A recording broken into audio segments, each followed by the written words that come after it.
You're supposed to. What are you supposed to say? We're live. Well, no, I went 5, 4, 3, 2. Oh, okay. We're live. It's like good. Awesome, guys. Hey, listen, everybody. Welcome to Whiskey Thursday. Another episode here, and this is a special episode. This is the one we do at the end of the month here, where we bring on two guests. Tonight we got Steve Park, who is how you doing, Steve? Thanks for joining us. Steve is a brand new real estate agent and looking to get in to the marketing space so he can start generating his own leads. So we thought it'd be really cool to have Steve on. I've known Steve for a little while. Cool guy, great personality, and perfect for this show. So, and of course, it's a welcome, Steve. Great to have you. And Steve, thanks for. Oh, you guys still hearing me? Yeah, we're still here. Oh, okay, good. So, of course, we're joined by Matt Kramer and superstar rockstar Austin. So thanks a lot for joining us. Matt, you want to add anything to that? Austin, you want to add anything? Yeah, if you guys are watching live, hashtag live in the comments below. If you're watching the replay, hashtag replay in the comments below. Make sure to be active. Ask your questions. Get them out there early so we can get to them as we get going. Somebody says, hey, gentlemen, and I don't know why Facebook is not integrating with BeLive right now because it's stupid. But whoever said that, John Burks. John, how you doing? Awesome. Let us know where you guys are also watching from. Where around the country, around the world. So let's hear it in the comment section below. And Austin, anything?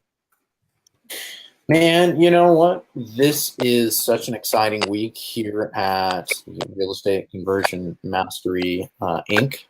We're excited for some big changes from Facebook. Q4 is here. Facebook is making changes in the algorithm. We're seeing there also a little bit of a price increase in the CPMs and overall ad. So just, over and all, this is kind of nothing too crazy this year. I know they are getting a little bit stricter with the home type ads as well. So that's something maybe can touch on that with the income targeting as well. In a way, kind of a loophole for that as well. So, but yeah, that's basically kind of my take update for realtor marketers out there. How has the price hike in CPM affected your CPL, your cost per lead? It hasn't been huge yet.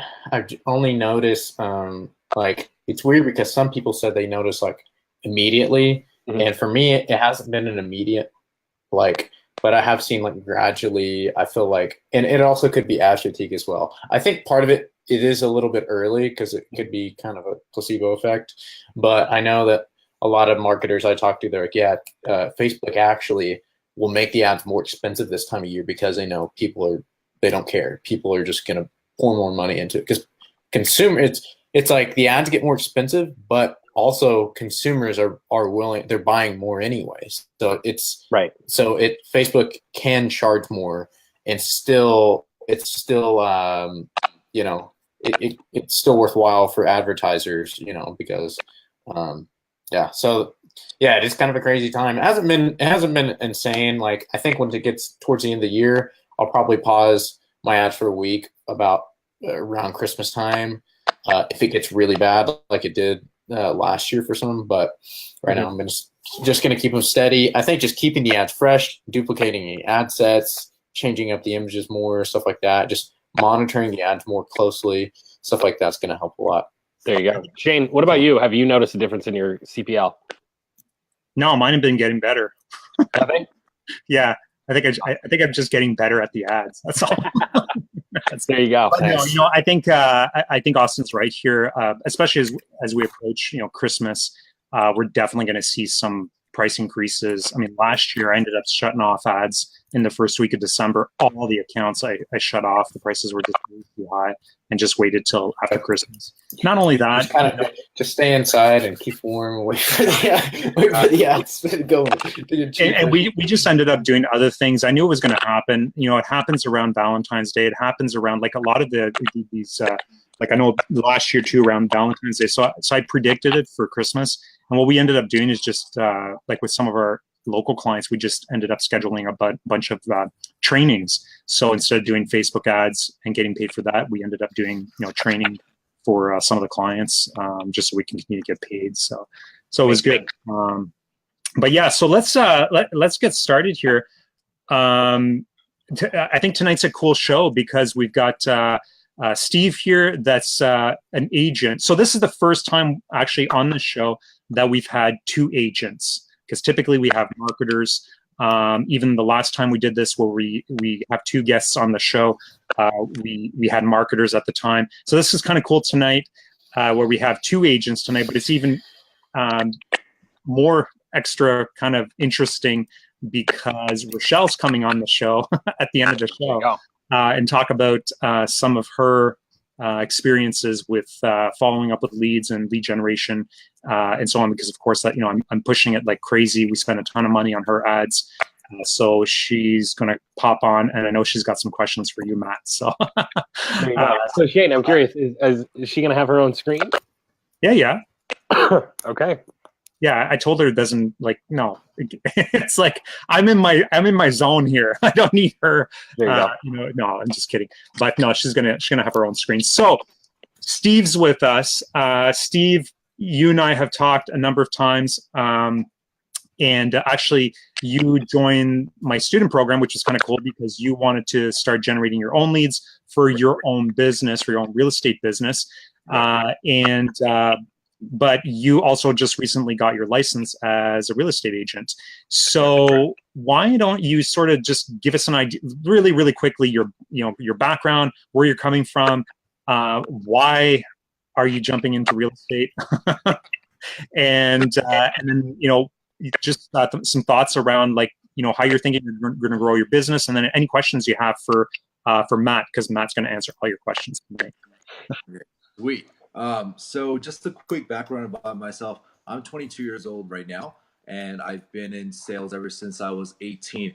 Ever since, door-to-door knocking, cold calling, and doing different sales and network marketing and direct sales background, selling from food bullshit products to, different services, financial plans. And now I have my kind of niche down. I have a business in direct sales. I sell high-ticket Kangen water ionizers. It's like a $5,000, $6,000 water machine. So I do that business full time.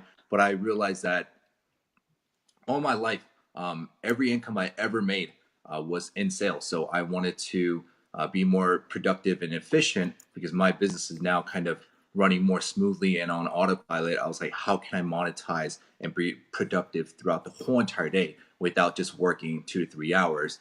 I could be monetizing the whole amount of time that I could have. Right. And I'm young. I should be working hard. Right. But working smart at the same time. And I noticed everybody that I talk to, they're all real estate agents or realtors. Right. And so once I started doing. So that's a good thing. There's no shortage of real estate agents. Right. Never.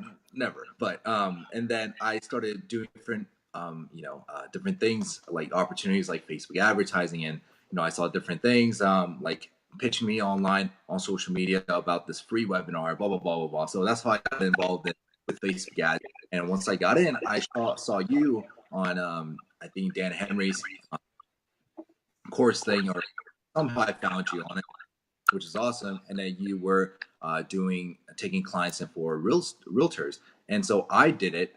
And I did like a free trial run. He just paid for the ad spend. And then I did that. And once on my first couple of weeks, on a $400 or $500 budget. I didn't really know what I was doing, but I kind of copied your template method somehow. I saw it on Facebook. I don't know how I saw it, but and then I generated 10 leads for him. And within that month, he closed out the realtor. He didn't really know what he was doing. He closed out 2 people, made $12K on commission, right, on that month. So I was like, wow, if he could do it and he doesn't even know what he's doing, I could probably do everything by myself.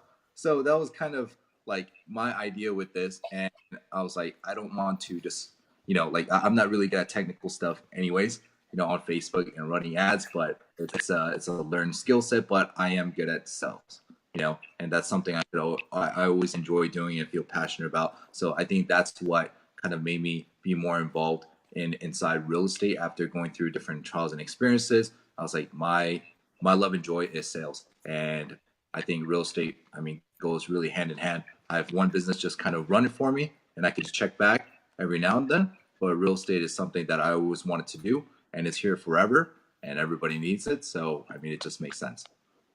Makes sense. So Matt, you must have seen this a lot, where people, and not to take away from your excitement, Steve, or anything like that, because I think honestly, you're probably going to kill it in real estate, just your background, your skills in sales, and all that. But I think, Matt, like you've probably seen a lot where people are attracted to the money in real estate, and that's why they're going after. And it's like, I can make $6,000-7,000 every time I sell a house, or $10,000 every time I sell a house. I'm just going to get my license. It's super easy in the U.S. And then I'm just going to sell a bunch of houses, and then it's easy, and just make a bunch of money. But I think the reality sets in, right? And this is why we have so many realtors out there that have a hard time, because it's a tough business. Yeah, no, exactly. I mean, a lot of people jump into this business and they just go, everybody's making money. There's a ton of money, and they read that stat on the internet where I think it says something about like 80% of millionaires made their wealth in real estate or something like that. I don't know. Right. It's something about like more millionaires are made in real estate than any other industry in the world. And that's the one I hear all the time, which, I don't know the exact statistics of that as far as like what they're doing, if it's real estate agents or real estate investors or what. But anyways, I think that draws a lot of people in, is because they think lots of money, right? Lots of money, not a lot of work, not a lot of training. Sorry to interrupt, but I read an interesting statistic yesterday about Toronto. So in 2019, the rate of millionaires will increase by 52% in Toronto. Wow. It's insane because of the housing market. So because of the real estate markets. Because their house values are going up so fast. Yeah. Nuts. And a Canadian millionaire, what is that in US dollars? Not very much. No, just give you a hard time. But no, it's true. Everybody, they jump in. I mean, that's why I jumped in, right? This is an industry where people are making a ton of money really fast, and it's not an MLM, right? So you jump into it thinking you're going to make a ton of money, and then the realization hits that, oh my gosh, there's a ton of work attached to this, which is where it's beneficial to come from a background like Steve's, where he's been in sales for 4 years already, right? Right. My background was very similar. When I got into real estate, I'd been in sales for several years, and then went into comedy, which I don't know how that worked out well, but it worked out well. Yeah, so I went into real estate and started crushing it within the first year and a half, right? Making six-figure income, which is always the goal. However, there's a lot of agents that don't, and I think there's a lot of reasons they don't. I think one of the biggest ones is they don't know what to do. They don't know how to get leads. Basically, they learn how not to get sued. That's what real estate school is about. And then you get into the real application part of real estate, and it's about how do you actually generate your own business. And so Steve jumping into this based on generating business rather than just going, oh, it's fast cash, like that puts you at an advantage right off the bat. Yeah. Shane, are you licensed or? Who, me? Yeah. Oh my God, no. Okay. Your wife's licensed. My wife, yeah, my wife's licensed, but it's like Austin, how long did it take you to get licensed? I'm not licensed. You're still not licensed. Okay, I thought it was. This is the thing. Hours. I had a VA do like the test. It's 90 hours. So this is the story. I tried to get my license for 6 months. Actually, it was last January, and then I didn't get it licensed. I didn't get licensed within 6 months, so it expired. So I renewed it, thinking, okay, well, this time I'm actually going to do it. I hired a VA. VA got through, literally did the test in like 2 or 3 days, or all the online testing, because the course I did, you have to go through the online test before you can take the actual exam. Gets it done in like 2 or 3 days, and I haven't touched it in like 3 months. So that's the story. But you can you can do it. I mean, you can do. I know a guy who did it in 2 weeks. Like, you can do it really fast if you're just a killer, But yeah. So here's 1 or like 2 months is. Yeah. It's like $6,000, $7,000 here. It's like Oh my God. Yeah, it's like 200. an insane amount. And I could never imagine, when I I guess finished high school, I was like, I'm never going back. There's no way I'm ever opening up a textbook again. When I saw Rochelle doing her exams and stuff, there was no way that I was going to study for a Canadian real estate license. It's just, Right. So Steve, listen, Well, let's real quick, again, if you guys are watching live, hashtag live in the comments below. Also, let us know what state or what country or where you're at, where you're watching from. And real quick, hello to John, Troy, Stephanie, Tamra. That's who I can see is watching right now. If you're watching, type your name down there so we can say hi because we won't actually see it in the Be Live chat. So we got to go over to Facebook. Cassandra just joined. So welcome, Cassandra, and everybody else who's watching. But go ahead. Continue, Shane. I was just going to say, Steve, since you're here, buddy, ask away. This is your time to, if you got some questions here, especially from Matt, because I know that, you're building up your real estate business. This is what you're probably going to do here over the next few months, just based on our conversations that we've had. Right. And this is an awesome opportunity here. If you have a couple of questions you want to ask Matt, or even talk about, how do I get my business going? How do I start promoting? How do I get clients? Things like that. This is definitely the time. Right. No, that's awesome. And thank you for having me on here once again. Matt, my question to you is, if you were to go back into real estate and start off knowing what you have done and know everything that you do now, what would you do differently besides Facebook ads? What would you do in terms of approaching and building your business and the listings fast? Man, I should have got a list of these questions ahead of time, right? Come on, that's why we do this live, and we get you drunk. I know. Hang on. Let's see. What would I do differently? I think that was the key. Obviously, Facebook ads. So we'll say that's one of the huge things. Of course. The other thing is picking a CRM that I'm going to use and getting really committed and really comfortable. That's good. Something that is going to track all of my numbers. I would get really serious about all of my numbers and track everything. Okay. So that whatever I'm doing, like I know if it's working or not, I know what my ROI is, and I know what I need to spend to get a deal in different areas. Right. I would do a mix of marketing. I would use Facebook. I would use, let's see, what else would I do? Facebook. Probably, because of my experience in it, I'd probably go back and do some expireds and for sale by owners. And honestly, I really think. Let me ask you that. Why would you go back to doing physicals and expired? They're hard, man. They are really hard. Rochelle, do those. I think that you learn a skill set that you don't learn in any other part of real estate. When you're convincing someone to work with you, like you really have to have your value prop on point, right?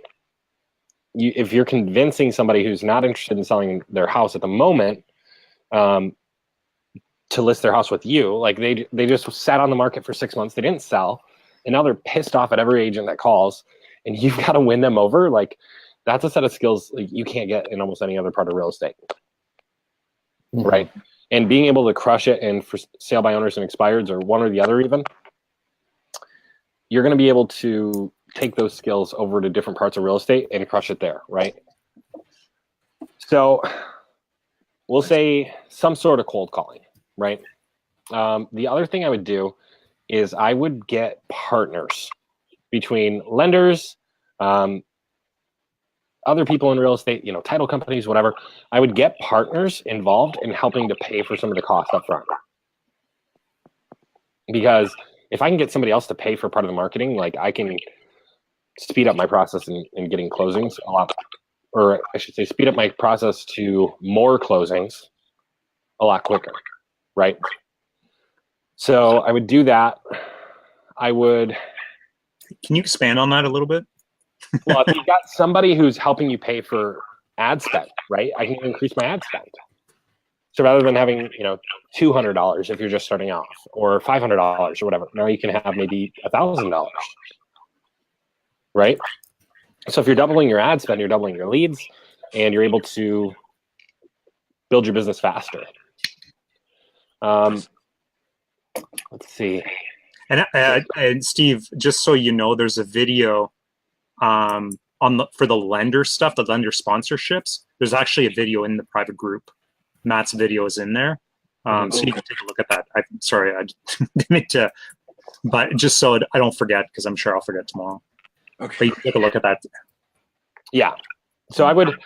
I'm seeing questions pop up. I'm going to keep going with this question, then I'll get to those questions. So go ahead and keep adding them down there. I am getting a little feedback. Is anybody else getting that? No. Okay. Fair enough. So, yeah, I'm going to use Facebook. I'm going to use cold calls of some sort, and then I'm going to look for one other lead generation source. I want to have 3. Okay. I'm going to dial in my CRM and set up my campaigns right off the bat, so that I have email campaigns, text campaigns, and all that, and have a CRM that works for me, right? Because a lot of agents will have a CRM, but they won't use it, or they won't know how to use it. I'm sorry, I'm hearing my echo. It's so distracting. Can you guys hear that out there? Where is that? Who's got the feedback, bro? Turn that off, man. Oh, I feedback, muted bro. Shane and it went away. What's that? I said I muted Shane and it went away. Oh, is it me? I think it is. Shame. Wow. Okay, hang on. I'll get my headset then. All right. I'll get my headset. Man. Cool. Now I can talk without hearing myself talking back, and it's easier to focus. Yeah. I can hear so much better. Okay. Other people can hear it too. Good. Good to know. Well, not good that you can hear it, but yeah. Thanks for letting us know. Anyways, so yeah, dial in my CRM. I would get really serious about my goals, like what I want to do, and figure out what that's going to take. Which probably means hiring a coach, because you're not going to know that information right off the bat. But again, I guess the harder question here is like, what's the budget that we're starting with to make all these choices? Because if we have an unlimited budget, there's so much I would do. But if the budget is limited to, X number of dollars, then that's going to change things. Right. My budget personally is around anywhere from, for marketing, 500 to 700 every single month, because I have recurring residual from my other company. So luckily I can invest that into ad spend, and then I could create my own content, because that's all I did with my other company: video content, pictures, whatever. So that's the third method that I would use, is video content. There we go. I was missing it. I'm great on videos. Well, I think I am. I don't know. Yeah, I would literally go schedule showings every day and do video walkthroughs on different people's houses. Make sure it's okay with the listing agent, but do Facebook Lives where you're walking through a house every single day. It shouldn't take you much more than a half hour. Just do stuff in your area. Mm-hmm. So you've got video, expires and FSBOs, and for sale, expires and FSBOs and Facebook leads, right? Those are the 3 that I'm going to focus on. Right. And from there, I would want a coach of some sort. So if you can't afford one, I would be looking at a brokerage where they're going to be able to provide some sort of coaching. Yeah. Because most coaches are going to be $400 to $500 a month. Right. Luckily we do have that in our brokerage, where they take, 50-50, and then, a percentage out of your cut. So I'll be getting paid like almost nothing, but it's only on the first couple deals. So okay. Which brokerage you go with? It's Worley. It's a small local Vegas brokerage. Okay. Yeah. Don't commit to a brokerage. Like, sign with a brokerage. You have to sign with a brokerage. Don't marry your brokerage when you sign with them, and be open to swapping if it's not working. Oh, of course. I think a lot of new agents get caught in a brokerage that they signed up with, and they want to give them the benefit of the doubt, and they want to, commit to them because they're committing to us or whatever it is. But at the end of the day, like, if your brokerage is not working out for you, like, you need to get out fast and get into something else quick, because by the time you have listings coming in, it's going to be a headache to actually move brokerages. Some of them won't even let you take the listings with you. So yeah, make sure your brokerage is working out well. Like, you should know that within the first 3 to 4 weeks. And if it's not, find another one quick, I see. I'm trying to think. Training wise, yeah, we're not even going to get into brokerages. There's so many different arguments for every which way. And Shane just disappeared. Did anybody else lose Shane?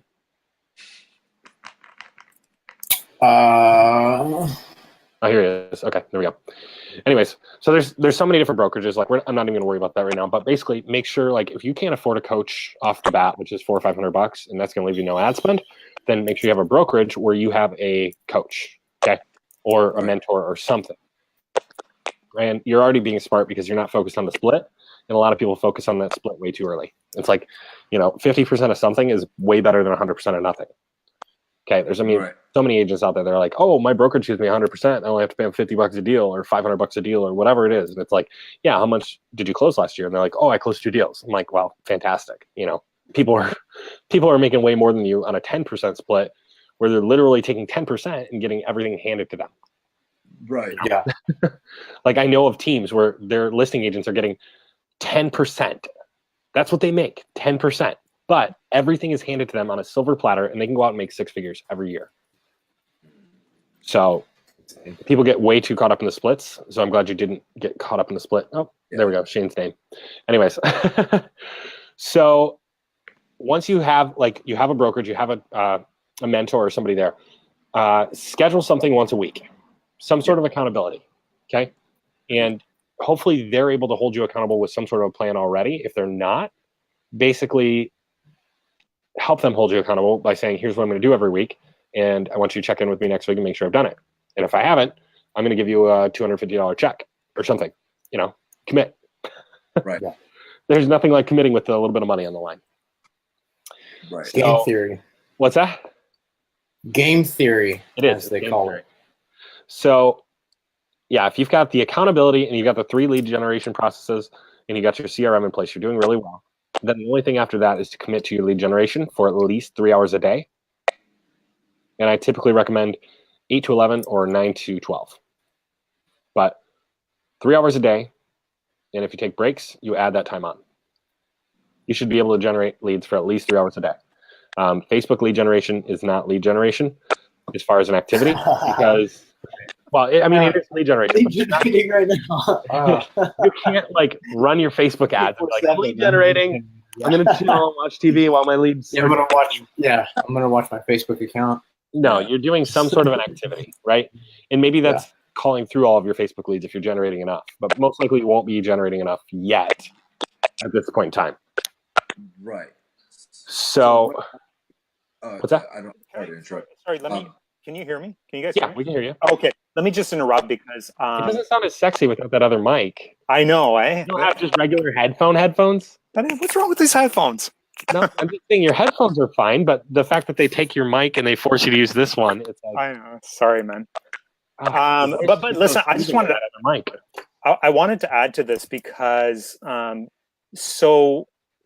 thing about Matt, and when I listen to you talk about real estate and business, like the real estate business and how to grow it and all this stuff, I'm always in awe as Matt is because you do Facebook marketing and so on, you're just and just your background and your experience and everything. Mm-hmm. I've always, obviously really respected you. I think Austin feels the same way. You're so undervalued. It's crazy.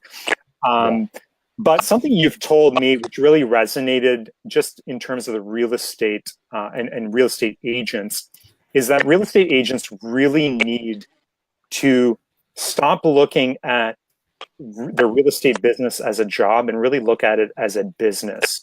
You're growing, you're basically building a business, which means, and this was, which I thought was really interesting, is that, when Matt and I started talking about how to work with agents and some of our customers that we were struggling with, what Matt was saying was the agents really need to structure their day in the same way that a business owner would structure their days. So they come into the office in the morning, they answer their emails, they do their phone calls, they book their appointments in the afternoon, they come back to the office, make more phone calls, do their quotes, do whatever, and they structure, and that's the way it is every single day. That's Monday through Friday. Instead, what we see with a lot of real estate agents is, especially with the Facebook lead generation, we see them generating a bunch of leads. They get really, really busy, super excited, start making a ton of phone calls, booking appointments, and then forgetting about all their leads, especially the ones that are coming through and all the new ones, because now they're super, super busy. They're really, really busy for a couple weeks. Yeah, and when they come back, I'm sorry. Go ahead. I gotta Yeah, go address ahead. Yeah. this question. Doug says Facebook does not generate leads. No, that's not what I'm saying. Facebook generates leads, okay? But Facebook lead generation is not a lead generating activity, okay? So you can't come in and work on your Facebook lead Automated. It's hands for off. 3 hours a day and call that your lead generation, right? That's not an activity that you're doing. You should be doing that in your spare time, in your afternoons, in your mornings before you start lead generating or whatever. What I'm talking about is the actual activity of generating leads or lead follow-up, right? So you're calling your Facebook leads, you're calling your expired leads, you're calling for sale by owners, you're calling your friends, you're calling your sphere. Oh, sphere. I would make that a huge priority, Steve. That's the other one that I missed. I completely missed that, and I would probably make that my number one priority. But anyways, sorry, I just had to address that because yes, Facebook generates leads. We all know that. However, it is not a lead generating activity for the agent. Mm. All right, go ahead. Sorry, Shane. I'm done. I had to jump on that one.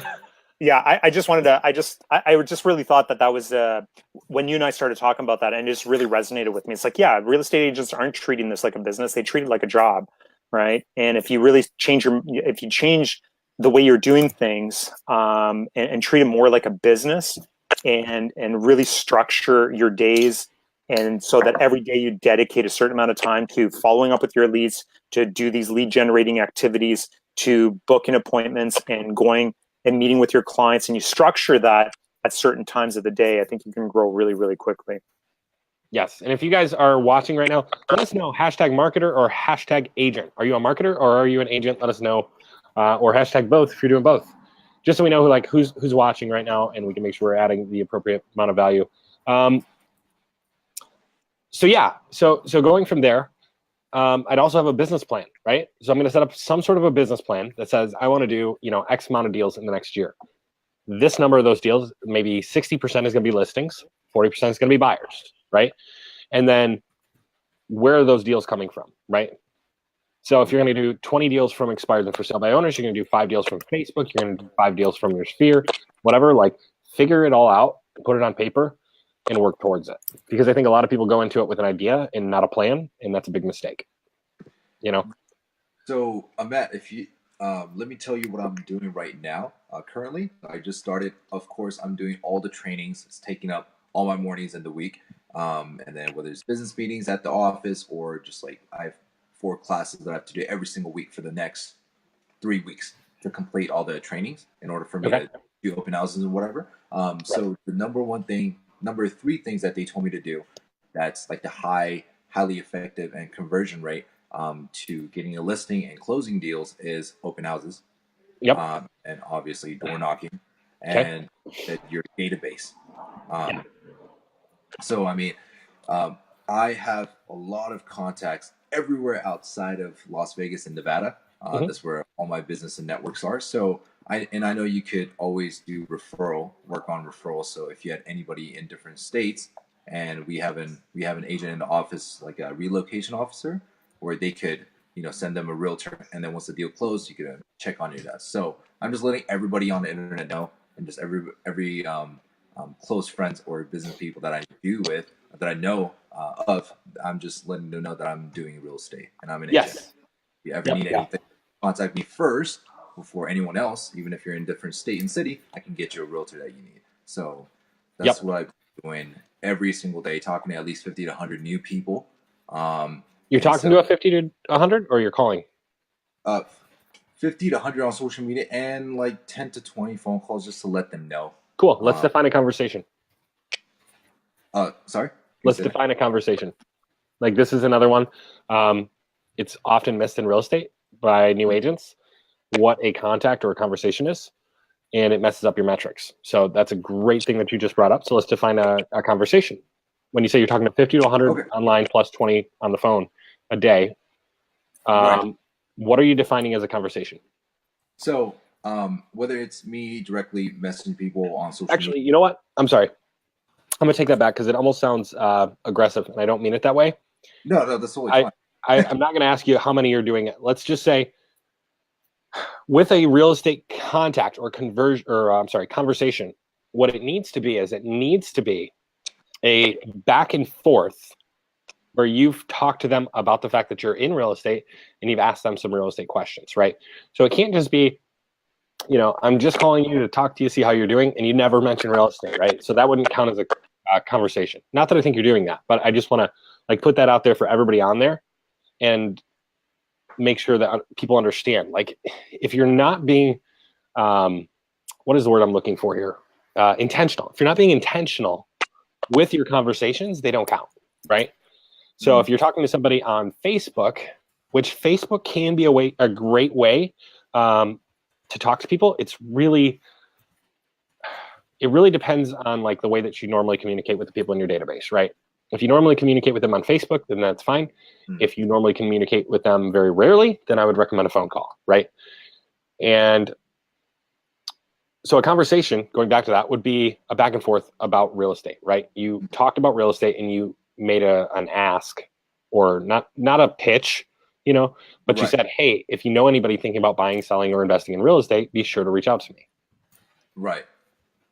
So that's what I would be very cautious for any new agents or anybody watching this. Like, don't talk to 100 people and talk to 5 about real estate. You know what I mean? Like, you mean like that exact way you said it, I said that to anywhere from 20 to 50 people, like every single day, new people. So Okay. is that what you're saying? Or like, yeah, you want to make sure you're getting into conversation. And because you're doing Facebook, typically stray a little bit from Facebook as far as reaching out to your sphere. I want a phone conversation typically. However, if that's the method that you choose, just track it. Okay. So you had 50 Facebook conversations today, right? And you just keep tracking that until you get a referral or something off of Facebook, or decide that Facebook's not giving you the referrals you need because maybe it's not enough of a rapport builder in getting you in enough of a conversation with the people. So track it. And if it's working, you'll get a metric, right? So every 52 conversations that I have, I get a referral. Every 300 conversations that I have, I get a referral. Whatever it is, right? Like, people always worry about having this amazing conversion rate. And it's like, it doesn't matter what your conversion rate is in the middle, like in the beginning, I should say, in the beginning, because we're just trying to find a conversion rate so that we can work on it, right? Because we don't know what we're working on until we have those metrics down. Right. Does that make sense? Yeah. Okay. So would you say I should ask more questions when I tell them that I'm a real estate agent, and maybe get a list of contact and phone numbers and have more deeper conversation than just say, oh, just contact me if you need anything? Tell me a little bit about what the conversation looks like right now. Like, maybe pull one up and read it to me if you're comfortable doing that. Yeah. So right now, well, it's same for everybody. Well, I just use Snapchat, every single platform I have. Dane, is Rochelle staying awake? Sorry. I'm sorry. I was saying, is Rochelle staying awake? Is she going to be ready to go in a couple minutes here? Okay, cool. Yeah. Continue, Steve. Sorry. Okay. But right now, I recently moved out to Las Vegas, Nevada, like less than a year ago. So I know nobody here. So what I'm doing is, all my friends are out in different states, and I do business out in different states. So I'm just letting them all know that I'm a real estate agent, that if you ever need a realtor, doesn't matter if I'm out there or not, I can help assist you to the best of my ability. So, and then I just kind of ended with there, and then we talk about, the life, how they're doing, blah, blah, blah. But and then I asked them a follow-up question, say, hey, by chance, do you know anybody that are looking to buy or sell in their home? And I've got a couple contact information. So that's kind of like where I'm at. Obviously not in Nevada, but out in different states. So that's just where I'm at. Yep. And there are plenty of Facebook referral groups where you can find places to refer agents. Being a smaller brokerage, it might be tougher with your single brokerage. But let's see. But if you go on those Facebook groups, you'll be able to find plenty of people that you can refer those to. The other thing that's going to be helpful, and this is like a little referral hack, is when people say, yeah, I think I know somebody. Perfect. Can you get me their information? Because I know if you get me their information, I'm 100% sure I'm going to reach out. But if you give my information to them, they may forget it. They may lose it. They may put it in a drawer with everything else and never think about it again. Right. But if you give it to me, there's a 100% chance that I'm going to reach out and take care of them. And we don't want them to end up, with a weak agent at a weak moment and then not get their house sold or get a bad deal on a house that they're buying. Right. Okay.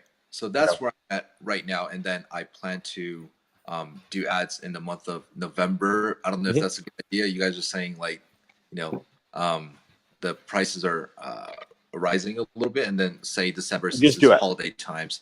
Just do it. Make progress. Just do it. Just Yeah. Yeah, just set yourself a budget. Like, you know, say, okay, you know what? I'm going to spend $2,000 this month. I'm going to spend $200 this month, and I'm going to spend $200. Like, that's your budget, right? So do it. If it's a little bit more expensive, at least you're getting because you're doing your own ads. At least you're getting the experience, so that if the season, you know, come, you know, February, March, April, at least you're going to know how to do it, and you'll be able to monetize on those ads whenever, you know, it comes time. So definitely start. Yeah. And accept the fact that right now, like, you're working on your February, right? Like the fact that you're going to be starting in 3 weeks, you're working on your February and your March deals. Okay. Right. You're not working on your Christmas, your January deals. You're working on February and March. If you can accept that and focus on that, you're going to be way better off than people that are, you know, unrealistically thinking like, I'm going to get these deals by Christmas. Christmas is going to be amazing. I'm going to go to Florida and all that other stuff. Right. Like 100%. Yeah, just understand you're working 90 to 120 days out at all times, okay? And then, there's so many other things we could go over. Let me think here if I've got any last parting. You know what? Actually, we'll answer the questions that came in for the group. So, real quick, couple questions. Let's see. What do you recommend from the get-go? Well, we covered that. Have you ever used Google AdWords? Yes, and it's a more expensive lead than Facebook with a similar quality. That has been my experience. You know, the funny thing is, internet leads, Facebook, Google, all of them, even Realtor.com and Zillow, like they have conversion rates less than 5%. Statistically, 7% of people are going to move into a new home this year. Okay, that's like, so the fact that you're paying for leads and they're lower conversion rates than just cold calling. Well, it's not lower than cold calling, but it's lower than the average population. Like, Google works, but again, it's more expensive. Like, I want the cheapest one that I can get because I know that 7% of people are moving and my conversion rate is up to me, right? Can Google beat Facebook? Yes. Can Facebook beat Google? Yes. Can either of those beat Zillow and Realtor? Yes. Again, it depends on the person. So they all work. Based on where you are in your business is based on what I would probably recommend. But if you don't have Facebook, I would start there and then move forward. And I would definitely go Google before Zillow. So I guess that's the kind of the latter. Do either of you guys work directly with a broker?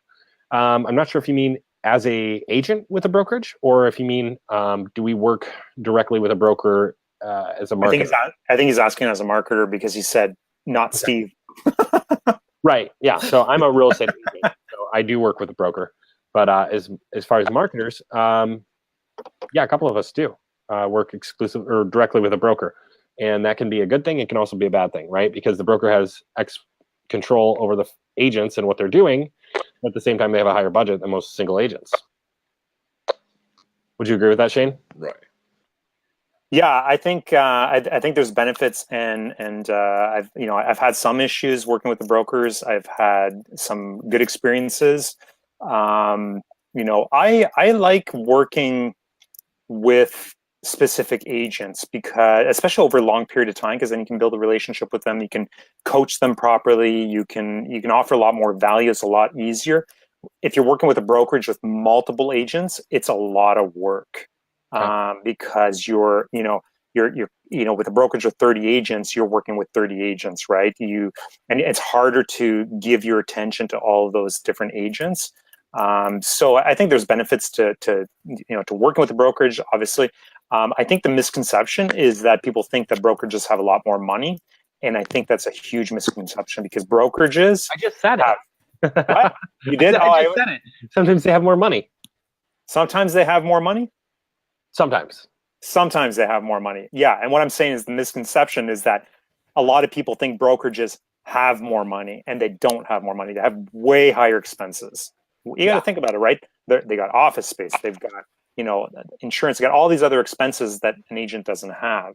I mean, some of them make money, but just as many brokerages are broke as, agents. Yeah. So I think there's benefits to both. Makes sense. Well, Steve, do you have any last minute questions real quick before we get Rochelle on? Yes, I do. Okay. So have you guys ever run a video campaign where an agent like myself are on camera and just being more personal, just saying that, hey, I'm out here if you need any type of assistant, blah blah blah, like just being transparent on the camera, like a video of yourself. Have you guys ever had an agent do that, or have you guys ever run a campaign like that instead of just having pictures on there? And I know how you guys normally run campaigns, but have you guys had any agents post any type of video campaign of themselves speaking? Okay. Yes, all the time. Oh, okay. Yeah. Okay, but here's a strategy. Like, here's maybe the better strategy. So what I would suggest, if you want to do video, and I've seen your videos, Steve, you're great on camera, and I really think you have an opportunity to really take advantage of this. Basically, use the strategies to generate the cheapest possible leads, and then using images, homes lists, listings, things like that. Forget about going on camera and trying to advertise that to generate leads. But then your videos, use those and send it back to those audiences. So exactly. So the database that you're building up, your sphere of influence, your existing customers, everybody else that's in your network, including the database of leads that you're growing, do the videos and send the videos back to them so that they can consistently see you on social media. And what ends up happening is you start building yourself up as the authority in your space, right? So the more video content you produce, the more you can put it in front of them, the more you'll start building yourself up as the authority. I think, Matt, you had a guy that's all he was doing. One of the agents who did really, really well on Instagram. He was posting tons of videos nonstop. I typically suggest, like my realtors, like the ones I work with, I try to tell them, like, do one video a week. And let's use that content to just remarket back to your audiences, back to the areas that you're farming and so on.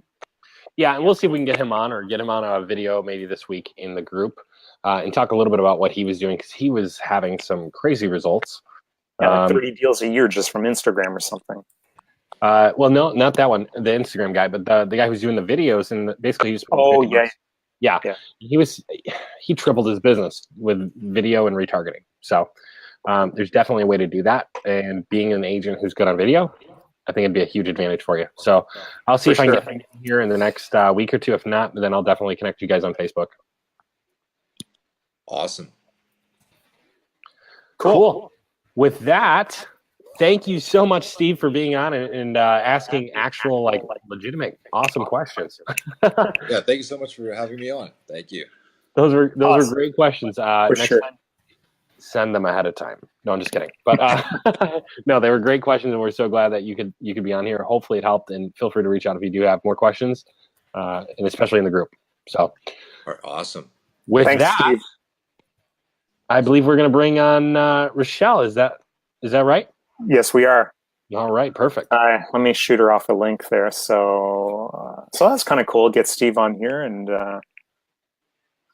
it's awesome, guys. I'm actually fortunately gonna have to hop off for the night. So if there's any last questions for me before I go, okay. Any takers? Let's see here. Where do you guys get inspiration for real estate Facebook ad copy, Austin? Why not? I think copy somebody else's stuff. Actually, no. You want to know what? Copy some of it. Yeah, actually do that. Yeah, that works really well. But one I actually started doing, I learned from another copywriter. Next time you go to Walmart or any major like grocery store, look on whenever you're checking out like the magazine. Actually, magazines in general are really great, because think how competitive magazines have to be. 7 reasons why this. This one little trick to get rid of body fat, stuff like that. But the National Enquirer actually has really good headlines. So I use that. I don't know if you've seen it. I'm pretty sure it's like, I don't know how it's like a thing, but it's like a spam magazine. But so, I mean, I look at ads. It's funny because whenever ads come on the radio, I actually like to listen to them. And I'm like, I want to see like what they're doing, what the hook is and stuff like that. So, I mean, I think there's inspiration everywhere, And what's cool is whenever you take another industry or another like channel, like to say magazines or traditional media, where it's a lot tougher. I mean, you think internet marketing, it's really way easier because they can literally buy right then and there. Like, you think how hard it is to get someone to actually call in from a magazine ad. You got to have really, really good ad, really good call to action, unbelievable offer, like risk reversal, all those things. You know what I mean? It's so much harder, I feel like. So I would look at traditional media, because those guys, they got to really know their crap. So that's my 2 cents for the inspiration. Makes sense. Awesome. Yeah. Cool. Well, thank you so much. All right, Austin, are you really jetting on us? Yeah, I'm really jetting on you. Right. Rochelle. Oh, I promised my wife I would spend time with her. She's heading out of town tomorrow, so I wanted to make sure I got to see her tonight. Makes sense. So sorry, I'm going to have to miss Rochelle. All right. Next Well, time. that means Austin will be way more active in the group this week because his wife's out of town and he's got nothing to do. No, I'm just kidding. Anyways, thanks so much for being here, Austin. Yeah. Thanks, All right. buddy. See you guys. Okay. Bye. Bye. All right, Shane, why don't you go ahead and handle Hey, the look who's here. Hey, I was just going to say something. Sorry, before we get started, why don't you throw something up in Austin's spot? Like, you can put up a picture in Austin's. Let's see here. Yeah, just because it Here, looks I can add better. a poll. We'll add a poll. No, that doesn't do anything. No, we're gonna ask people. Are you a marketer or an agent? No, throw up a picture or something. No, but what I mean is, like, throw up a picture. I know what you mean. I know. Yeah, what you just mean. so the look doesn't. Yeah. There you go. Are we live? Is everybody hearing this? Yes, absolutely. Rochelle, how are you? There you go. Good. Thanks for having me on here. So this is kind of cool because I think this is going to be kind of interesting because we've been working on your Facebook ads for the past 4 weeks now, and you can share some of your experiences. I think Matt probably, hopefully Matt's got some questions for you. Some other people online here might have some questions for you. So just a little bit of background story.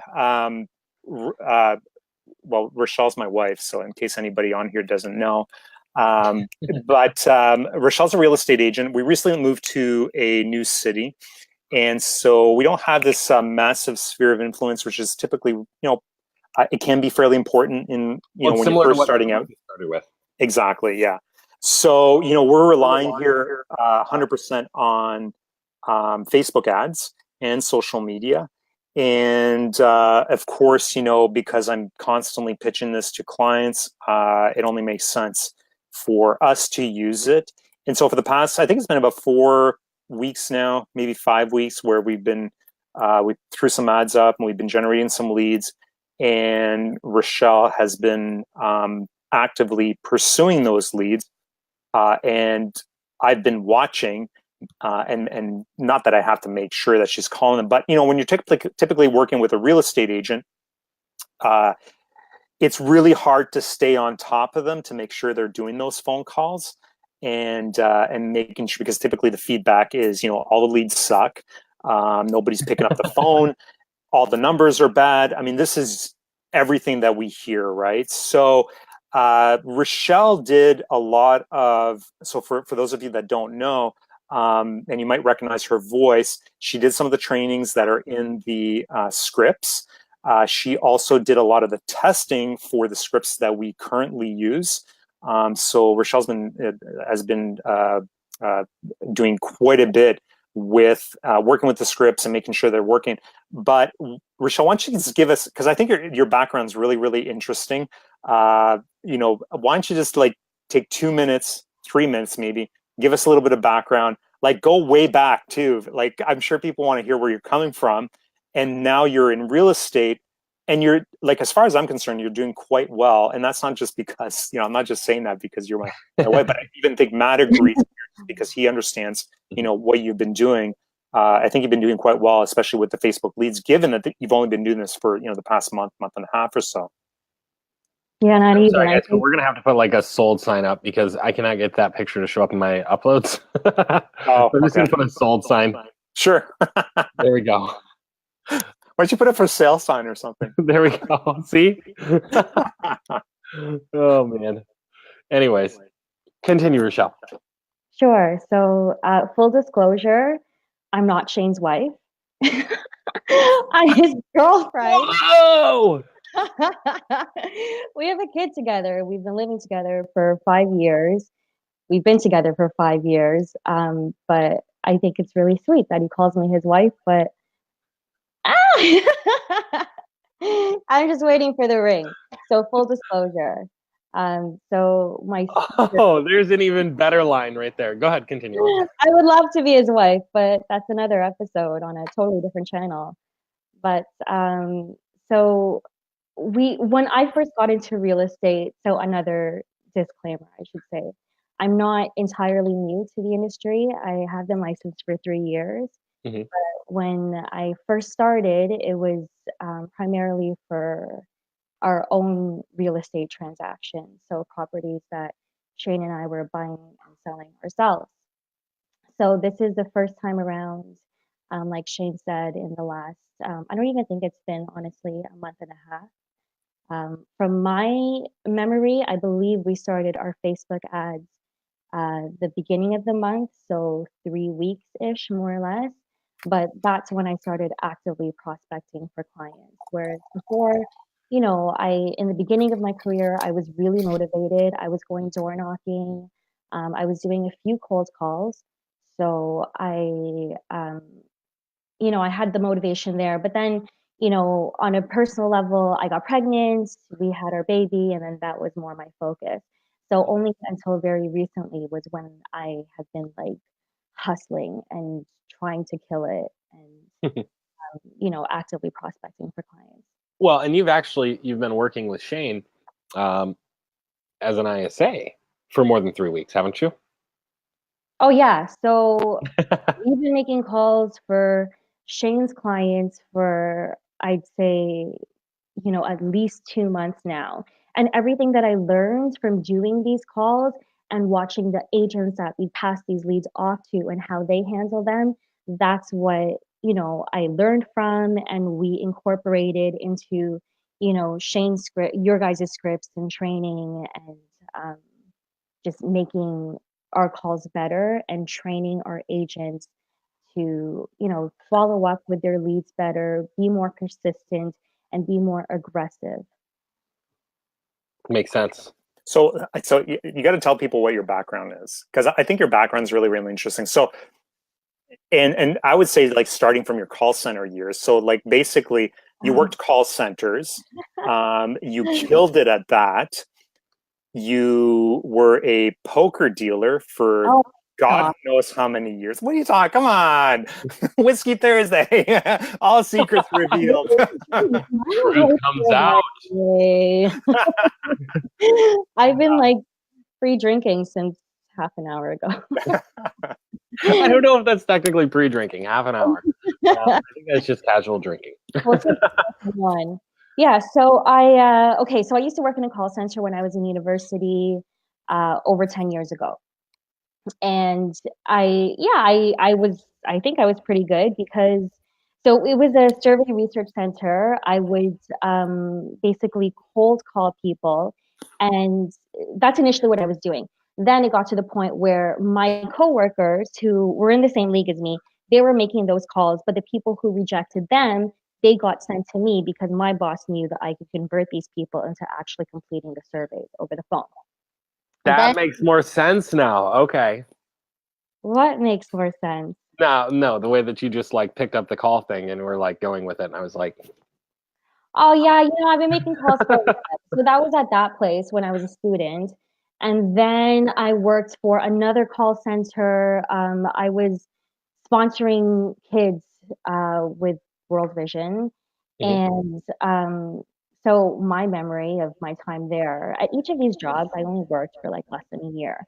But okay. right from the get-go, honestly. So I remember we had this whiteboard where every time you got someone to sponsor a child, you got to walk up just like being in school and like it wasn't a gold star, but you put a tally to say, okay, you've sponsored or you've gotten people to sponsor this many kids. I was like other people were going up maybe like once or twice throughout the day. I was killing it. I was going like once or twice an hour, just like walking up to the board, taking my time. Here you go. Not showing off, but just like, yeah, I deserve this. That was a good call. I did well. So That's yeah, and then in respects to the poker dealing, I actually was a teacher. I went to school to become a teacher. Oh my gosh, that's so funny because I always say like teachers make amazing real estate agents. Yeah, I don't know if Shane would agree with that because part of my teaching mentality is my crazy organizational skills. So that does help in becoming a realtor in terms of managing my I time. think the biggest part is that you understand how to work with children. And so as a real estate agent, that comes in handy because a lot of clients get Maybe very as a emotional. marketer, that would come in handy. Yeah, as a marketer, it could come in handy. But as a real estate agent, like knowing how to speak things in terms that children understand is sometimes often, well, I should say often required.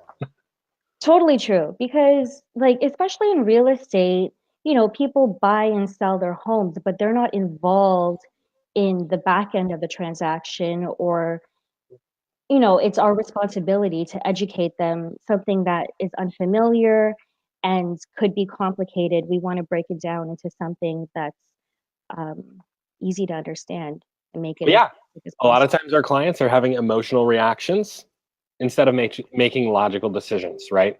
You get an offer that's, $20,000 under price and they take it personally. And you're like, no, no, no, this is a transaction. This is how it works, right? But they're making emotional decisions, not logical ones.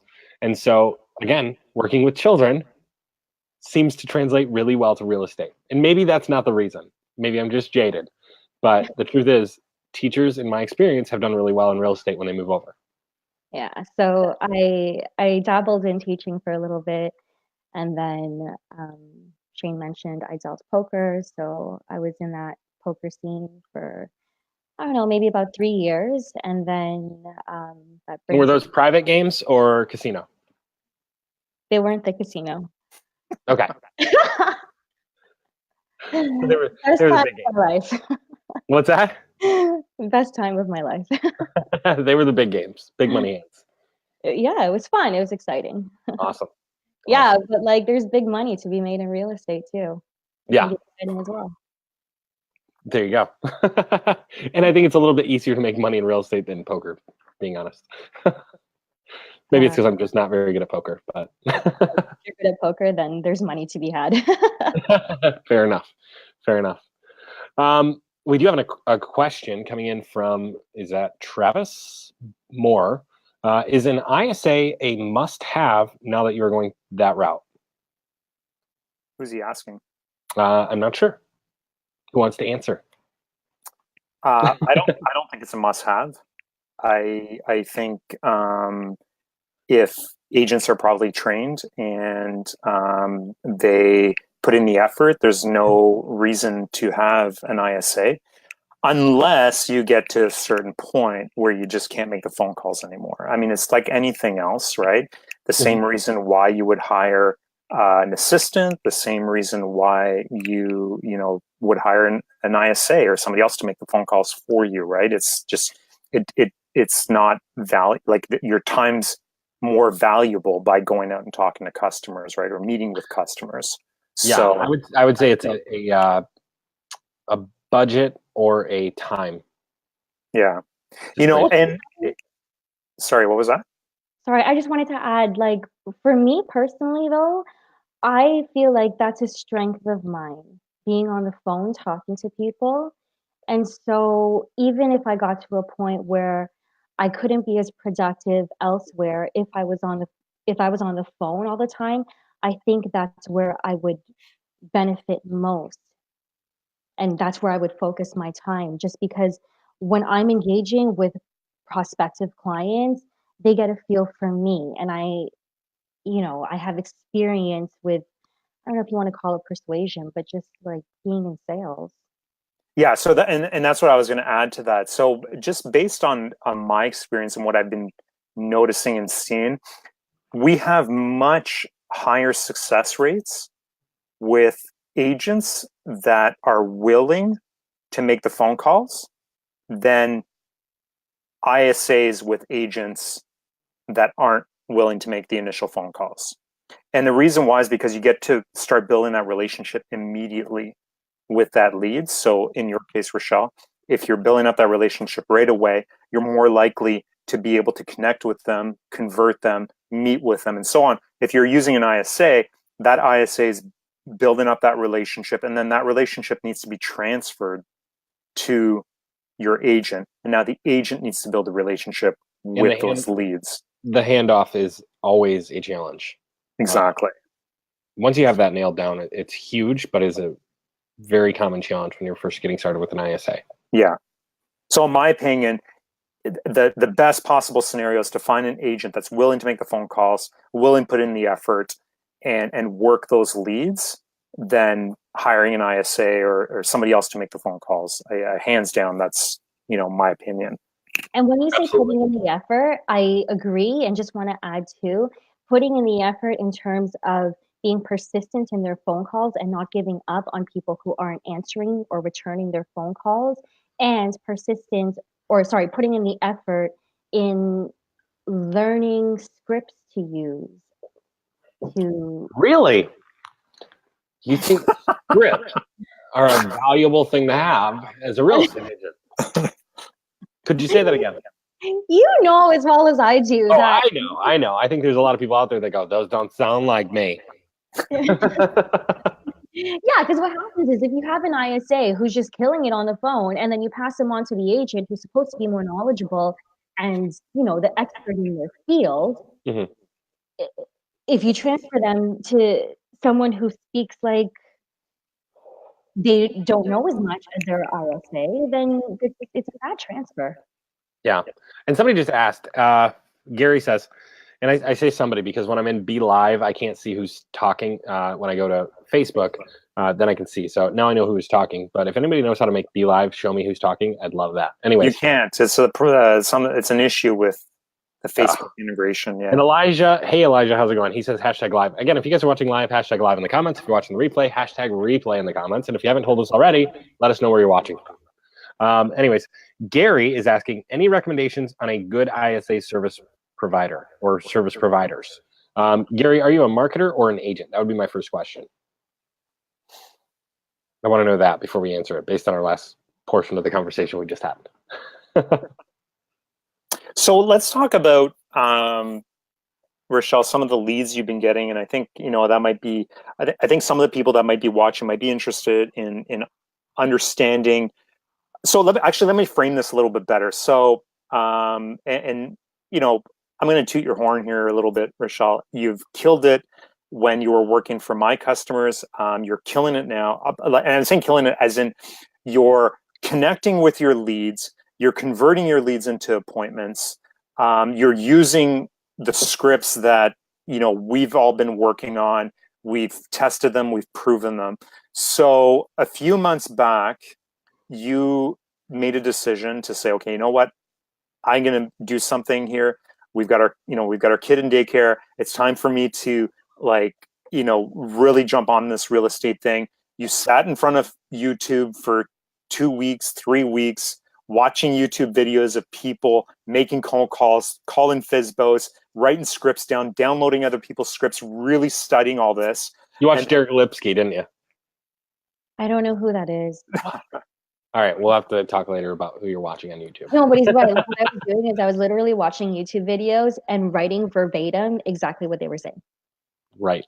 And then at night, like at 11 o'clock at night, we'd sit outside. And it's like, okay, let's play. It's like, this is what we did for 2 weeks straight.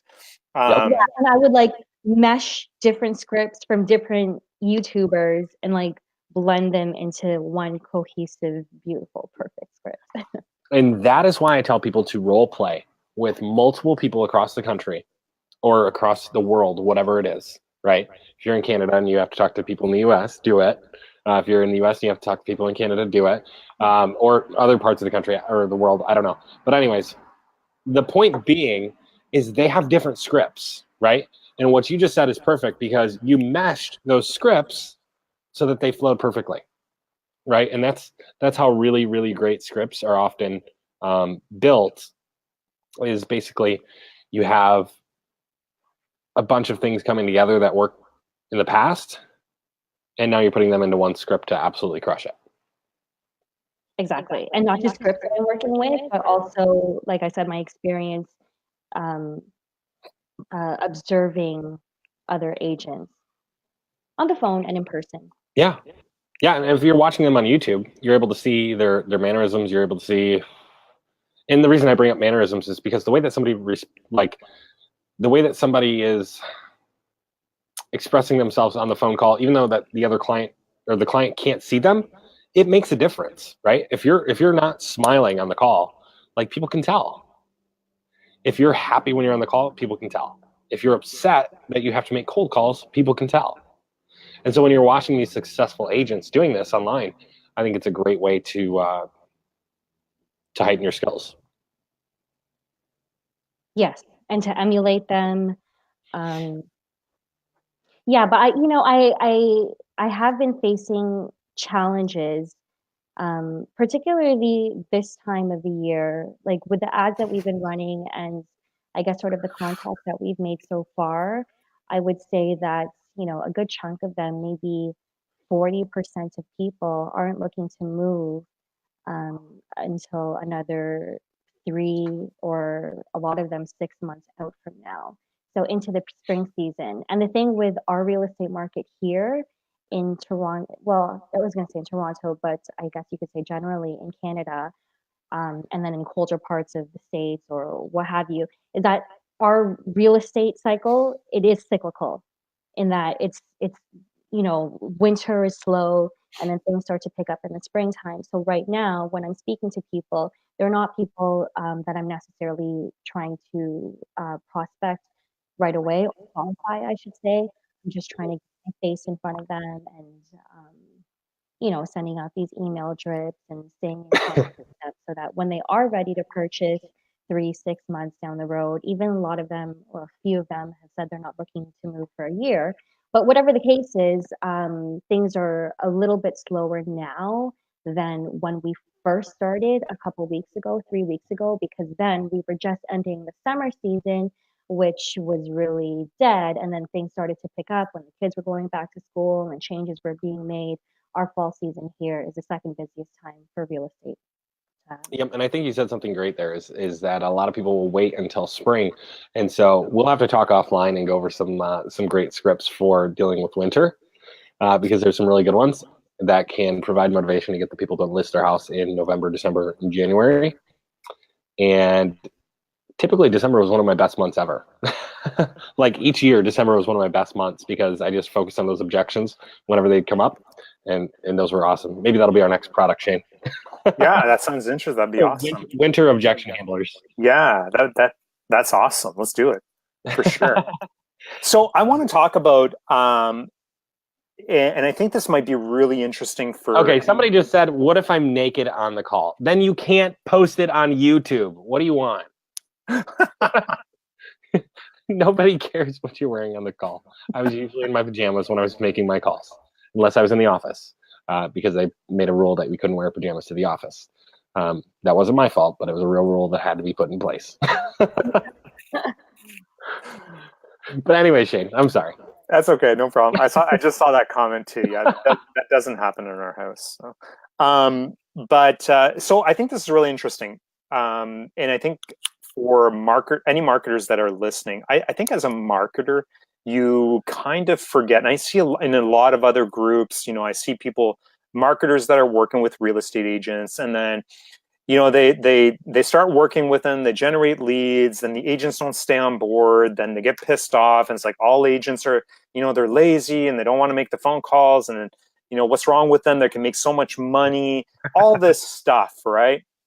It's like the 5 stages of denial for a marketer working with real estate. Absolutely. And I'll tell you, like, I felt the exact same way, and still until I started, until we actually built, our ISA team and had our callers, and I started realizing how much work it was.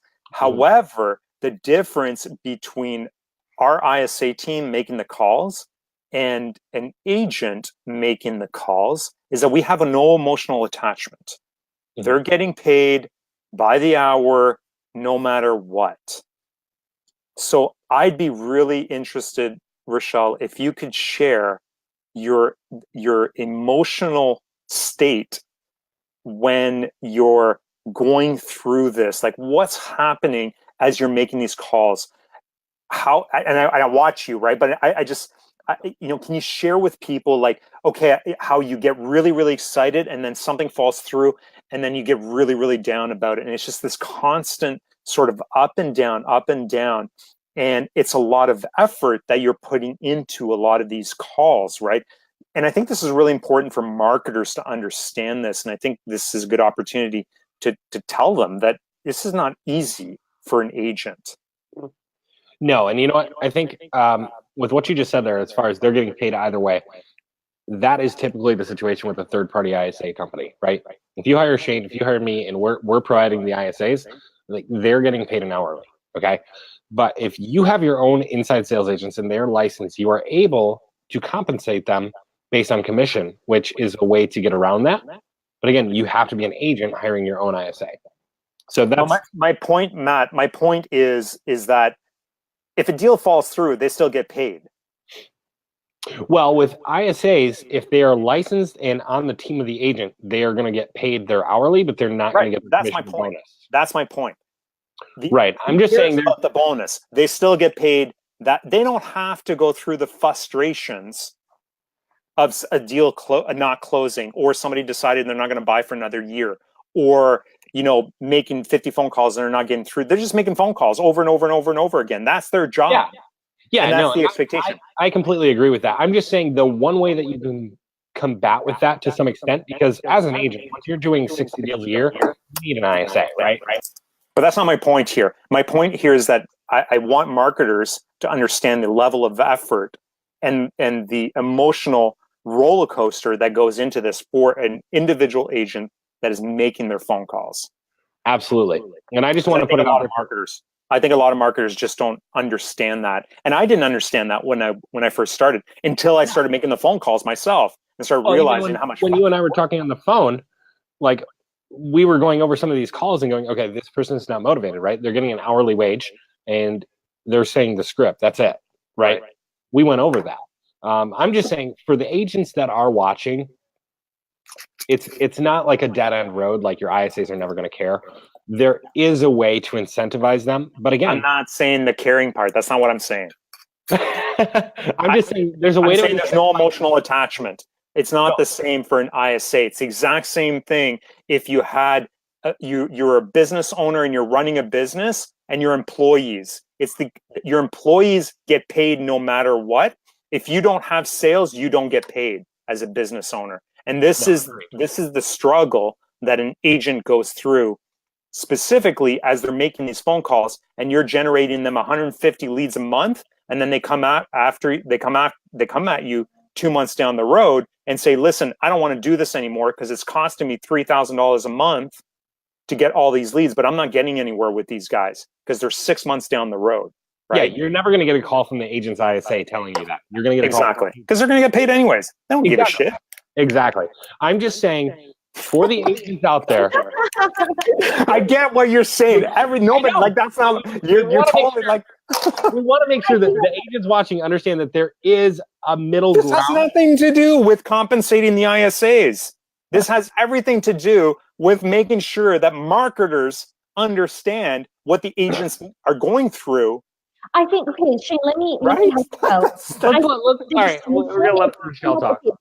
They both have the ISA and the realtor. They're both making a commission out of this or benefiting financially if things go well. The big distinction, I think, is that a realtor is actually putting themselves out there. They're the ones who face the rejection. If they do face rejection, they feel it more than their ISA would because they're selling themselves. The ISA is selling somebody else's services, whereas me as a realtor, I'm putting myself out there. Absolutely. So back to my question. So, okay, I remember your question. You wanted to know how I felt being an ISA, calling for other agents versus calling for myself. No, the question is, the question is, can you explain to people what it's like as a realtor making those calls, calling Facebook leads, and what that's like, the struggles that you're going through the ups and downs, the constant emotional roller coaster that you're encountering? Okay, yes, I do get excited when I have good prospects. So, for example, those that I call that I had met with a while ago, about 3 weeks ago, in the beginning when I was first started making phone calls. She was a seller. Her boyfriend had his own property, and he needed to sell his place, and then together they were going to purchase a home together. So that's 3 transactions. That's like the dream team, right? And she ended up, so I met with her, and things didn't work out just because she wasn't info, like I said. She wanted to find the buyer first before she would give me any money to, work out a deal with her. So I was very different what became of that. But, I always myself, and this keeps me going, is that it's a number game. If it's not her, it's going to be the next person. And same thing with my calls. Like, a lot of them will come through, or if you don't, then okay, move on to the next one. But it's funny because I actually got a text message today from someone who I, in my head, had given up on, but because I keep calling anyway, it's just to see what happened. I had actually never made contact with this person I spoke with today, but she came out of nowhere, and I recognized her only because I knew, like, I recognized her name. It was a really unique name. And I don't even know where I was going this, but I think Welcome to Whiskey Thursday. I'm First really Whiskey good. Thursday experience. It's my Asian. So, like, I guess I'm saying just I don't know, be persistent and don't give up on certain people. Like that 1% is conversions. 1% of conversions is that number is out there. I feel like I'm talking fast now. Like, am I talking like I'm tipsy? Sorry. No, that's fine. Horrible. No, you're good. Somebody's saying we have an echo. Oh, I hear who's you. got the echo? Who's got the echo? Here, let me mute myself. Rochelle, Hello. talk. Better? Testing 1, 2, 3. Yep, Rochelle's got a little bit of an echo. What do I do? You're on headset? Yeah. Okay. Well, I don't know. Usually they don't have an echo unless the speaker's making Can I noise. connect on my phone? What's that? Can I connect on my phone instead? Yeah, you could. Should we try that real quick? Yeah, go ahead. Intermission. I don't see you guys either. Hang on a second. Let me. Short intermission where everybody's fixing the connections here. But in the meantime, now that Shane is not here, no, I'm just kidding. I'm just kidding. I was just saying that there is a hope for agents who are using their own ISAs. But he's absolutely right in the fact that there is no emotional connection in the way that a business owner has a connection when they're working on their business. That is a really unduplicatable situation.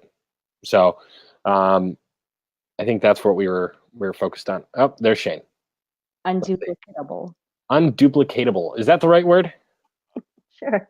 You can't duplicate it, right? So, Shane, I was just saying that basically what you were going over was that you can't duplicate. That's how we'll say it. You can't duplicate the emotion or the situation that the business owner feels when they're dealing in their own business, as far as somebody who works in that business and is getting paid either way. Right. Yeah. Something like that. Yeah.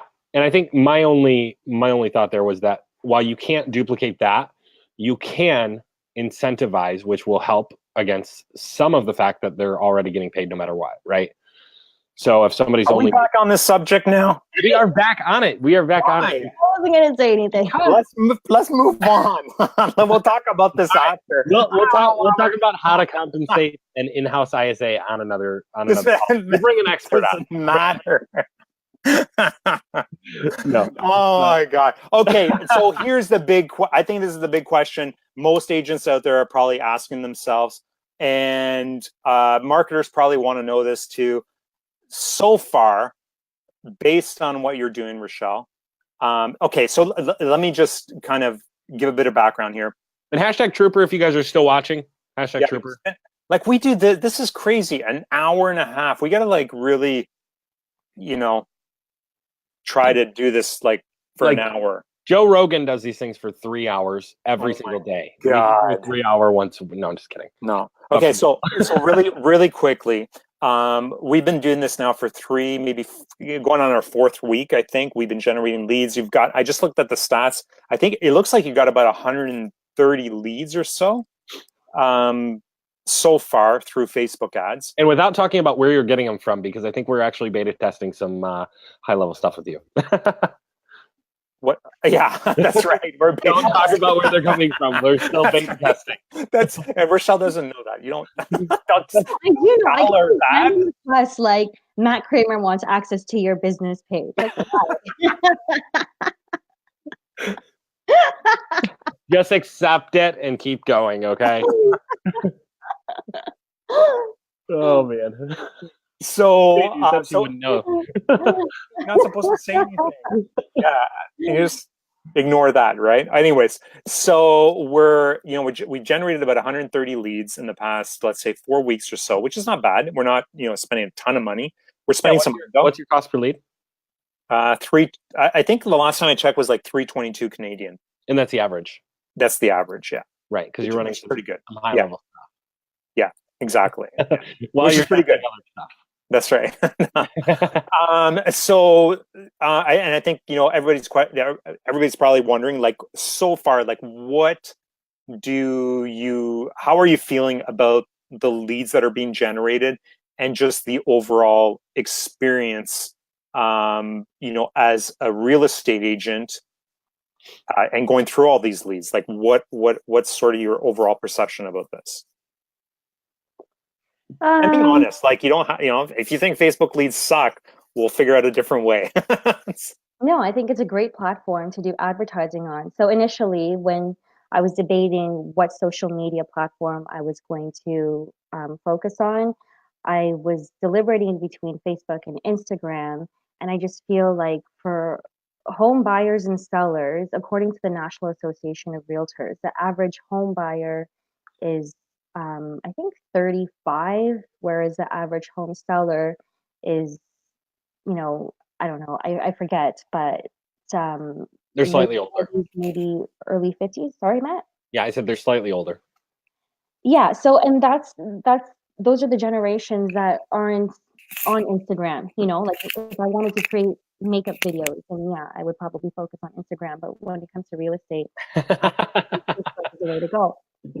In terms of the contacts that I've made, the thing is, I'm a little biased because the ad that we put out is geared specifically towards, like, we have a custom list of homes that people can subscribe to receive access to. Mm-hmm. And that list of homes is under the average price of a home in our market here. So, for example, what did we say about telling about what we're doing? No, I'm just kidding. They can know that. And so the leads that I've spoken to for this particular campaign, a good majority of them are first-time home buyers. Okay. They are familiar with the home buying process. I am speaking with primarily buyers. I would say a good only 15, maybe 10% of those contacts are sellers as well. A lot of them have a limited income or a budget, and so they need to be sort of handheld a little more than you're someone who's clicking on an advertisement for a particular listing, I guess. And right? can I just pause you right there? I love that you actually know that, right? Because there's so many agents that'll be like, I'm getting leads, I don't know what they are, right? Like, you're aware, a lot of these people, so you're asking the right questions, which is huge, because you're aware that a lot of them are first-time home buyers. They need their hands held, and only a few of them actually have homes to sell, right? Which a lot of people will be like, well, I don't know how many have homes to sell. I'm just trying to sell. And I think that goes back to caring about the leads that you're working. Some of the agents, that I've worked with in the past have not been as focused on all the information as they need to be, and that is so key, because when you know that information about the leads that you're getting for your homes list, I mean, you have a completely different mindset that you can work from, right? Whereas if you thought these were all sellers, you'd be approaching them slightly different, right? But because you know that you're getting a lot of first-time home buyers, you're getting a lot of people that need their hands held, you're able to approach them in that way. Would you say that's an advantage? Sorry, would what exactly be an advantage? The fact that you're able to, basically the fact that you're able to identify what type of buyer you're working with ahead of time. Of course, because when I'm, for example, setting up property match notifications for them, then I know, because typically with first-time home buyers, they're, and in my area that I'm targeting and that I'm farming, Mhm. it's a lot of growing families. And so when I set them up on property searches, I'll automatically exclude, for example, condo apartments, because I know that's not going to be enough space for most of the people that I'm talking to. Like Mhm. when I'm on the phone with them and I'm going through these scripts, I'll get as much information about them as I can, not so much on a personal level, but anything that they do tell me that's personal that will translate into what they're looking for in their next home, not just so I can, do my job and find them an ideal home, but it creates that trust Rapport. with them. They feel like I'm listening. Mhm. The next time that I speak to them, it's like, oh yeah, I remember you wanted an extra space for your granddaughter who's visiting, or what have you. So of course, yeah, it definitely helps to um, know who my audience is so I can better help them. That's awesome. That's awesome. And we do have quite a few questions coming in. Let's see here. I'll be right back. I got to check on the kids real quick. But Okay, sure. I'll read through them then. yeah, why don't you read through those? Yeah. And then, So, Rochelle, these are specifically for you. Alina is asking, Rochelle, what's your best approach to overcome the just browsing objection? Well, in my head, no one's just browsing. I feel like, who that isn't even considering moving in the next year or so is just curious, you know? Maybe there has to be a need, maybe even your subconscious, that, okay, you don't have enough space for your family, or maybe you're pregnant right now, and um, or whatever the case is. Like I have it in my head that no, there's a reason that you're looking at this homes list, or that you're clicking on whatever ad that you've seen, that you've come across. And so my response to, oh, I was just browsing, um, I'll still try and stay in contact with them. I'll say, well, you know what? Let me give you a better idea of what the housing market looks like. What I can do for you is set you up on property match notifications, so you have a good idea of how far your money will go. Like I said, what the housing market looks like, and just one more way to stay in contact with them and to not let them slip away just because they say that they're just browsing. Cool. Uh, Hang on a second here.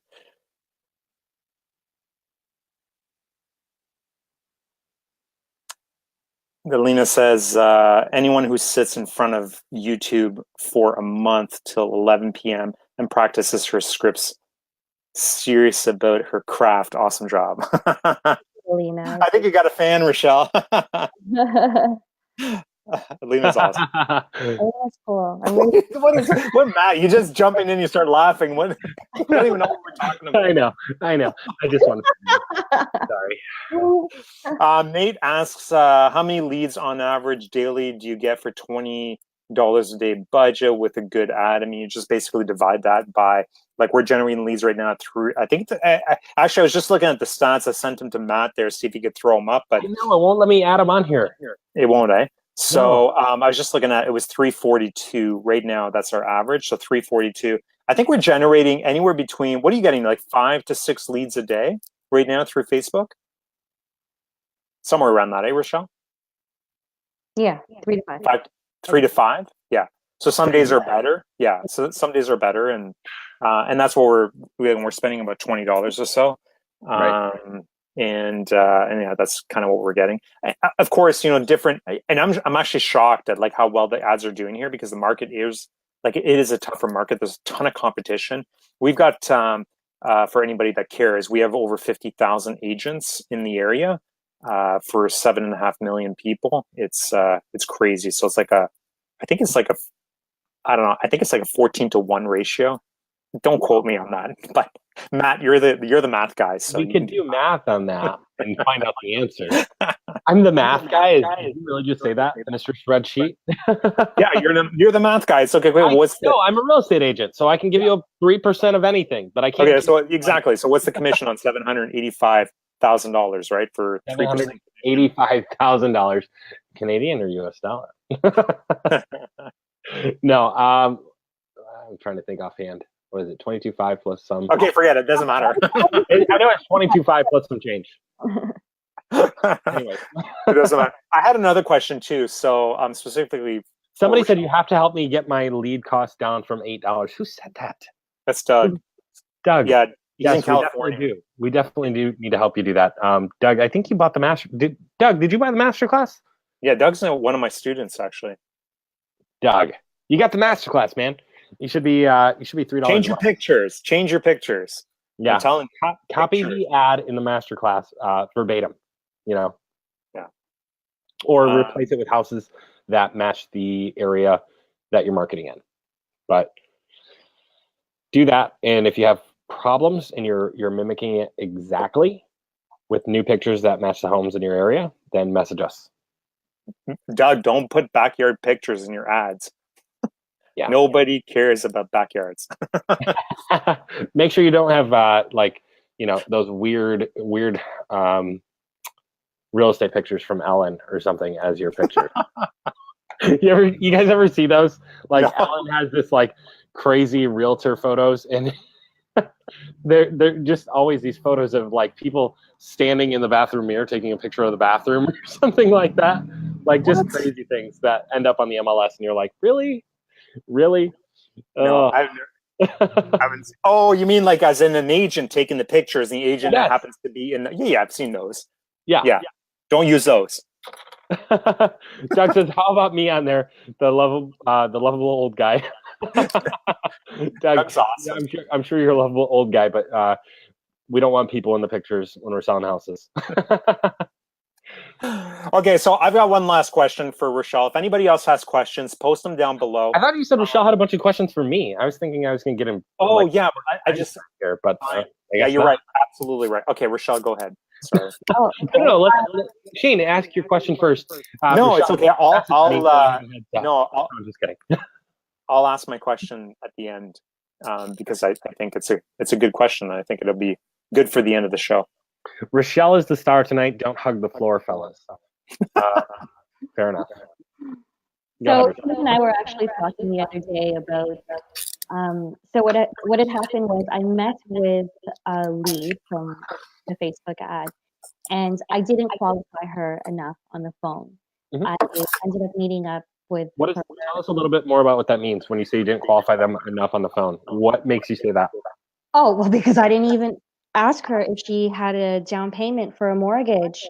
So it wasn't until I actually met up with her. So I was able to book the appointment. And then when I met up with her, she told me that she had no money saved up. So she can't buy a home. Oh, yeah. Broke people love to set appointments. Yeah, but it's my job to take control of that and not waste my time. But my question was, am I or am I not necessarily wasting my time meeting with someone who could potentially be a future client? Maybe they're just not ready right now, but I thought that I would go into that question for you, Matt. I don't think you are, but again, I think it depends on your schedule currently, right? So if you have, a dozen clients you're working with right now and your afternoons are cram-packed, like you cannot fit barely enough time to make calls in, then yeah, I would not meet with them. But if you have, 6, 8, 10 hours a week, then yeah, I don't think it hurts to have a half-hour conversation with somebody in the office. Yeah. I think it depends on where you are in your business. You know what I mean? because it can turn into business down the road, and it's worth taking that chance if you're not busy enough.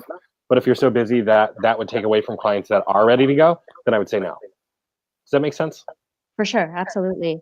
Okay. Yeah, and that's sort of the idea that Shane and I had in mind, but still it was a toss-up. But for sure, I agree that it does depend on where my time would better be spent. If I'm at that level where, I really need to qualify them more, or if I can just take that as a learning opportunity since I am still early on in Yeah, I think career. whenever you can get a learning opportunity, it's worth using, right? Always take those opportunities. As long as they're not taking away from the business that you're doing. That's a good way to put it, for sure. So take as many learning opportunities as you can, because even if they're not going to be ready to go, like that's an opportunity for you to practice your presentation, to practice your scripts, to see if you get new objections. And there is a chance, they win the lottery, right? Didn't they say that? She said that. Yeah, her daughter actually was trying to get tickets online here in Canada to your like $750 million Powerball. Or I'm sorry, it was 1.6 billion, not $750 million. It was 1.6 billion. And actually, what do you do with, like, what do you do with all that money? I don't know, buy a presidency. No, I'm just kidding. By the way. No, but for sure, like the way that I see these. We'd have. If we won that Powerball, like if Matt, you and I won, we could actually give $1 million to everybody in the group. Is that right? Close, eh? Well, we still have $600 million left. I think we'd have to dole it out. We'd have to dole it out over like 29 years in order to get the full amount, I think. So if we took the lump sum, I think it was only like 900,000 or 900 million. So I mean, you'd be practically broke compared to waiting the 29 years. So for anybody that's I would say for anybody that's still listening, in case we win, comment down below to make sure that Shane, somebody won yesterday. Oh, somebody won? Yeah, somebody won. We can't win now. Like one person? They won the I think it actually was like 1.57 billion is what it came up to. God, and they won it. Was it a group of people or an individual? I'm not sure. They weren't releasing any information on the person. Wow.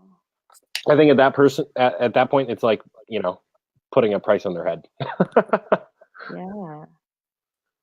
They're holding a piece of paper worth $1.6 billion to whoever turns it in. Like crazy. That should be a movie. But anyways, yeah. So I mean, what other questions do you have? So the other question that I had in mind for you, Matt, was for me, my struggle right now is finding the motivation to go door knocking and to really put myself out there, or even distributing flyers. So I did have a bunch of postcards made that I want to hang on doors. Mm-hmm. And because I have the time right now, and not just because of that, but like I was actually eager to go out and exercise and put myself out there. But now it's like 5 degrees here, Celsius, and I don't know what Celsius means. Is is that like that is that like 20 degrees or what is that in like Fahrenheit? Weather. Somebody Google that and post it in the comments, please. What is 5 degrees Celsius in Fahrenheit? So I mean, like a lot of your viewers too, I'm sure, are gonna feel that wrath. So what are your suggestions for defeating that mentality of the winter blues? Well,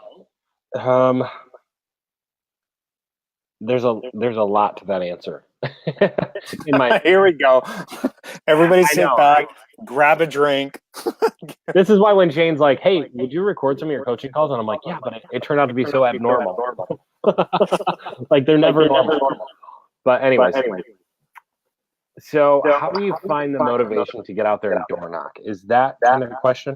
Well, maybe yeah, not specifically, but let's add to that, knowing that, and I know this isn't universal, but I think in cold parts of the area or the world, real estate is a lot slower in the wintertime. So in terms of generating leads, where did you go? I can't see you anymore, Matt. Oh, I'm still here.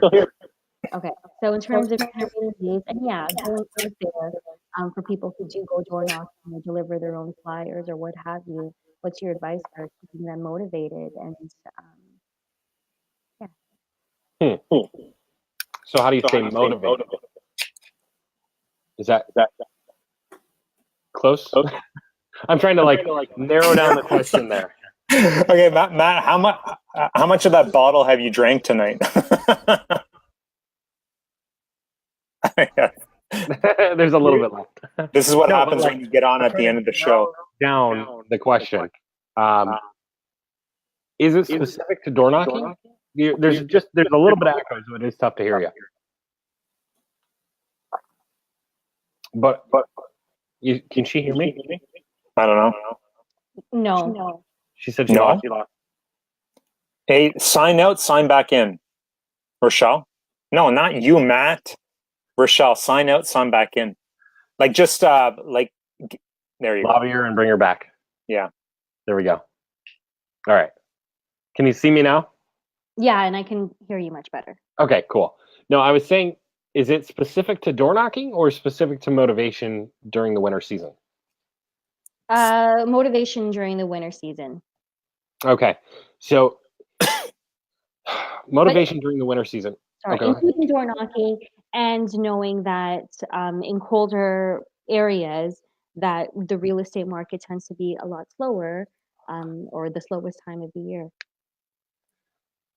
Yeah, so door knocking, I would not do personally because it's freezing. I live in Michigan, and so like door knocking anytime after like halfway through November is going to be quite miserable. I do know of a couple people that would door knock all through the winter time, and they would wear snow gear and all that fun stuff. And they said it actually went really well because people always want to invite them inside. So that's one benefit of door knocking in the wintertime from what I've heard. I have not experienced that personally. The other piece of door knocking is I know it works and I know it can work. However, I personally don't do it. I have done it and I was getting results as well. But there's just something so much more appealing to me to stay in my air conditioned office and make a bunch of cold calls. Because if I can dial 300 calls or 300, phone numbers an hour and talk to anywhere from 10 to 15 people an hour, and not have to sweat through everything I'm wearing, I like that. So that was the method that I used, was expired and for sale by owners. And as far as doing that during the wintertime, it came down to objection handling, right? Because you have to look at why people don't, and I don't want to get totally into this because I'm like, this could be a new product, right? But you have to look at why people don't want to sell during the wintertime, right? It's inconvenient, it's cold, and they don't believe that buyers are out buying. But look at the advantages. The people who are out buying are pretty freaking serious if they're trudging through the snow. Your house never really looks better than it does during the holidays. And when people walk into a house that is decorated well during the holidays, like, it feels homey. And people buy on emotion, not logic. So, those are some basic reasons where the wintertime can be a great time to sell your home. Plus your inventory drops drastically, but your buyers do not, right? So I think last time I had looked at the stats, basically inventory had dropped by half. Buyers had dropped by a third, right? Which means there's still way more buyers than there is inventory, which means they have fewer houses to choose from and more people trying to buy them, which if you have higher demand and lower inventory, what's that going to do to your prices? And that's what I would ask my clients. And they'd say, well, it goes up. And I'm like, exactly. Or they'd say to go down. And I was like, exactly, it goes up. Because their prices are going to go up if the demand is higher than the supply. And so selling in the wintertime can be a great advantage to those sellers. And that's what I would focus on, right, is the advantage to it. And so, yeah, I didn't really focus on I guess, all the downsides to winter. I focused on the upsides, and anybody who was not willing to hear me out or not willing to agree with me, I put them on track for a call January 1st or February 1st or something like that. You know? You So didn't as far answer as- the question. How do I stay motivated? He answered it. What's that? Which question, Shane? How to stay motivated? How to stay motivated? Drink heavily. No, I'm just kidding. True. I don't know. With motivation, I'm not very good with motivation. I didn't worry about motivation. I stuck to a schedule. That was how I defeated the motivation issue. Is I stuck to a schedule. I'm going to work 3 hours a day, 8 a.m. to 11 a.m. on lead generation. Whether that's door knocking, cold calling, or whatever else it is, that's what I'm going to do. And if I stick to that schedule, it doesn't matter about motivation, as long as I stick to that schedule. You know, because even on my worst days, I'm better than the agents who are in Florida chilling out. Unless they're working in Florida, then good for you. But for the agents that are from Michigan who will go to Florida for the winter and they just chill out and don't worry about it, I'm doing better than they are. You know. Cool. That's not a bad answer, actually. Just stick to your schedule. Well, yeah, That's a good answer. There's a quote, and it said, "Real estate is not about real estate; it's about sticking to a schedule." Yeah, and I think there's a lot of truth to that. Yeah. Hey, Somebody asked Rochelle, how many calls do you make per day? I haven't really counted. Okay, we're gonna have to talk. I should, eh? We're gonna talk. Shane, we're gonna get the numbers tracked. I spend a lot of time while I'm calling, because not only am I calling, like I'm updating my notes, I'm setting them up on property matches, I'm following up to the phone, I'm following up with a phone call with an email with additional information that they had questions about, you know. Mm-hmm. So like actual calls where I'm on the phone with someone, maybe you know, an hour and a half, depending on the time and the day of the week. But the whole process, beginning to end, setting myself up, and I'm also while the phone is ringing, I'm on Facebook responding to messages and on my email, and just when I'm in front of my phone or in front of my computer on the phone, all of that, probably like 4 or 5 hours. Okay. And here's a little hack for anybody who enjoys video games. So my last year in real estate, where I was doing a ton of lead generation, was done from my home office with a computer that was built out for gaming. And I sat there and sniped people for 3 to 4 hours a day while I was making cold calls. Not even gonna lie. Like, I would alt tab out as soon as I got on a call, and I had my script pasted right above my screen. So like, as soon as somebody answered, I'd alt tab out and I go into my script, right? And that is what I did. And that, I mean, doing that for 31 days made me over $100,000 that year. So it was pretty crazy. My email stuff was limited to non-existent. My text stuff was limited to non-existent. And I just cold called. And if I had Facebook leads coming in at that time, which I did not, because unfortunately my coach had swayed me to stay away from all the online marketing methods because he didn't think it was as profitable. I think it would have been way more money that year, you know, because I was calling expireds for sale by owners cold calls, right? So how I kind of rotated that is like, expireds and for sale by owners were Monday when I was motivated, I was ready to go for it. And then towards the end of the week, I was like, just give me the cold calls, people who aren't going to be nearly as upset as these expireds. That was 31 days for the whole year. It was basically halfway through February into March. And it was not including weekends. It was 31 days, 93 hours is what it was. A little under 1,000 contacts and made over 120,000 that year. Or no. I made just under 120,000 that year because like 4 or 5 deals got pushed off until the first week of January. Otherwise, it would have been over 130. I was so upset. I was so upset. But yeah, I mean, I think if you're making cold calls, you should have something to do while you're making the cold calls. and have the scripts on your wall in front of you, ready to go as soon as somebody answers, and use an auto dialer. I was Yeah, and I just think gonna that's say, I don't have. Do we have auto dialers in Canada, Shane? Do you know? yes. Shane, Yeah, what? what I'm are you doing? She's not using an auto dialer? Hello, waiting for the rings. Oh, I just set her up with what, Vulcan 7, is it? All right, we'll talk. No, I got to look at exactly what you guys are calling, and we'll figure out a dialer that works. But yeah, she should be on a dialer.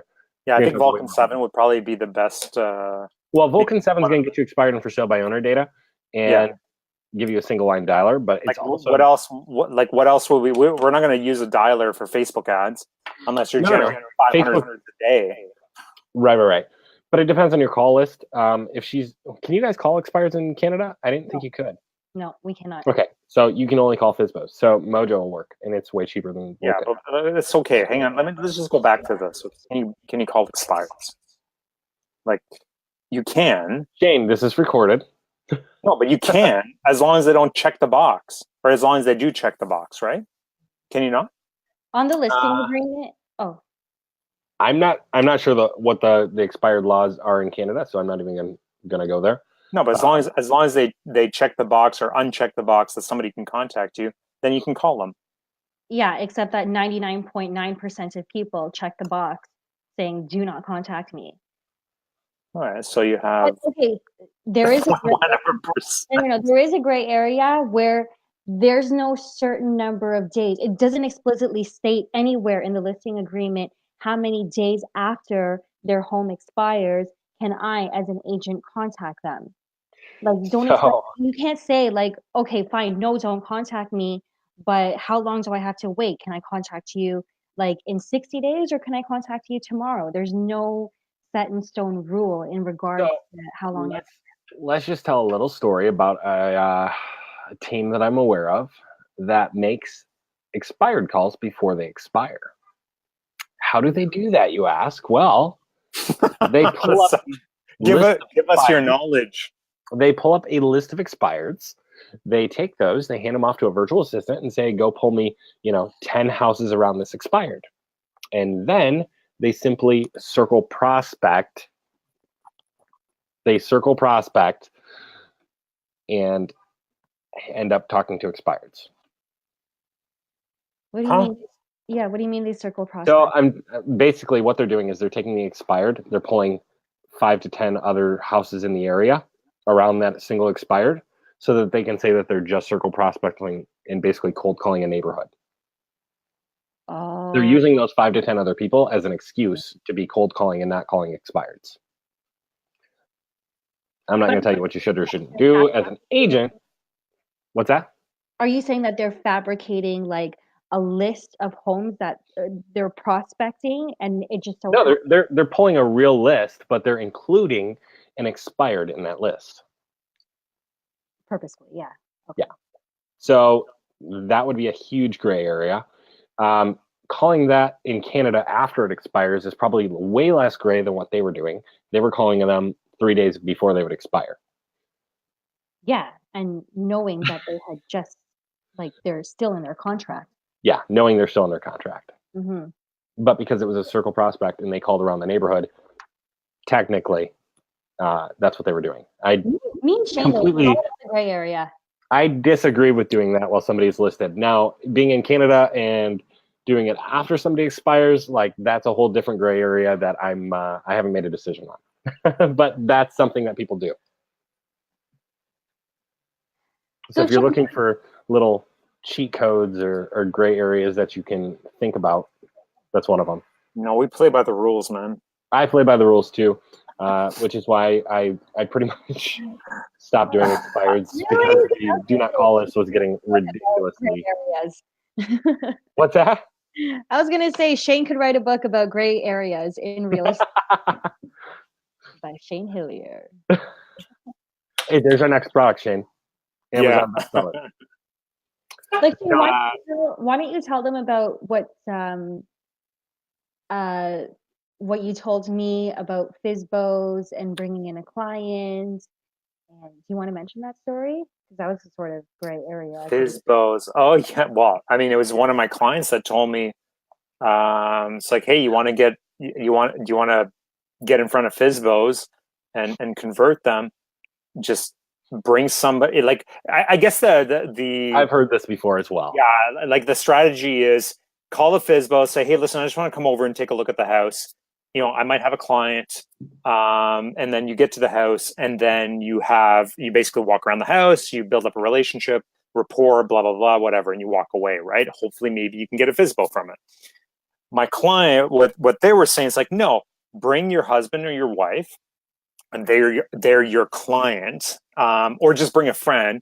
Go to the FSBO and show the house, and then obviously you start a conversation, whatever, and then leave. Call them back that day and give them a what do you call that when you give like you tell them how the showing went? Showing feedback. Showing feedback, right? So you call back the FSBO and give them the showing feedback, and based on that, like, and then try to convert them on that phone call into a client. Okay, so I've heard that from other people as well. I personally I don't agree with it, right? Because it's why? Because it's very misleading. It's very misleading. It's completely dishonest, and that's not how I work personally. Oh, I know that's not how you guys work as well. So if you want to convert FSBOs, here's how you do it. Listen, let's talk about our foreclosure campaign.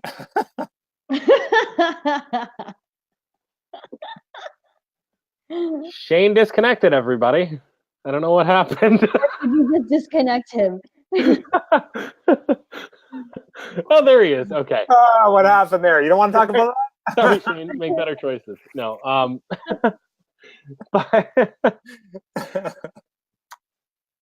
Before we go there, which I don't know if you're serious about it, but I guess I'm thinking, whatever. Okay. Okay. Because that's like some high level stuff. And honestly, you know what? Foreclosure campaigns are insanely amazing campaigns, but you need the script in order to make them work, and that is available in the masterclass.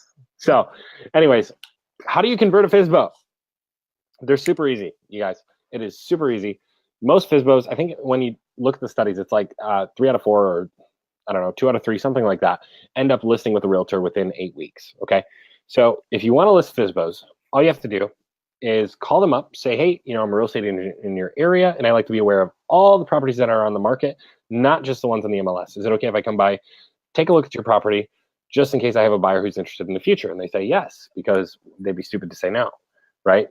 Like, I've had very few people say no to that. Then you get into conversation, you talk to them, get to know them, and you touch base with them once a week for the next 8 weeks. And when they're ready to list, you're the agent that they think of. It's pretty simple. I mean, there's a little bit more that goes into it, but like in layman's terms, that's what it is, right?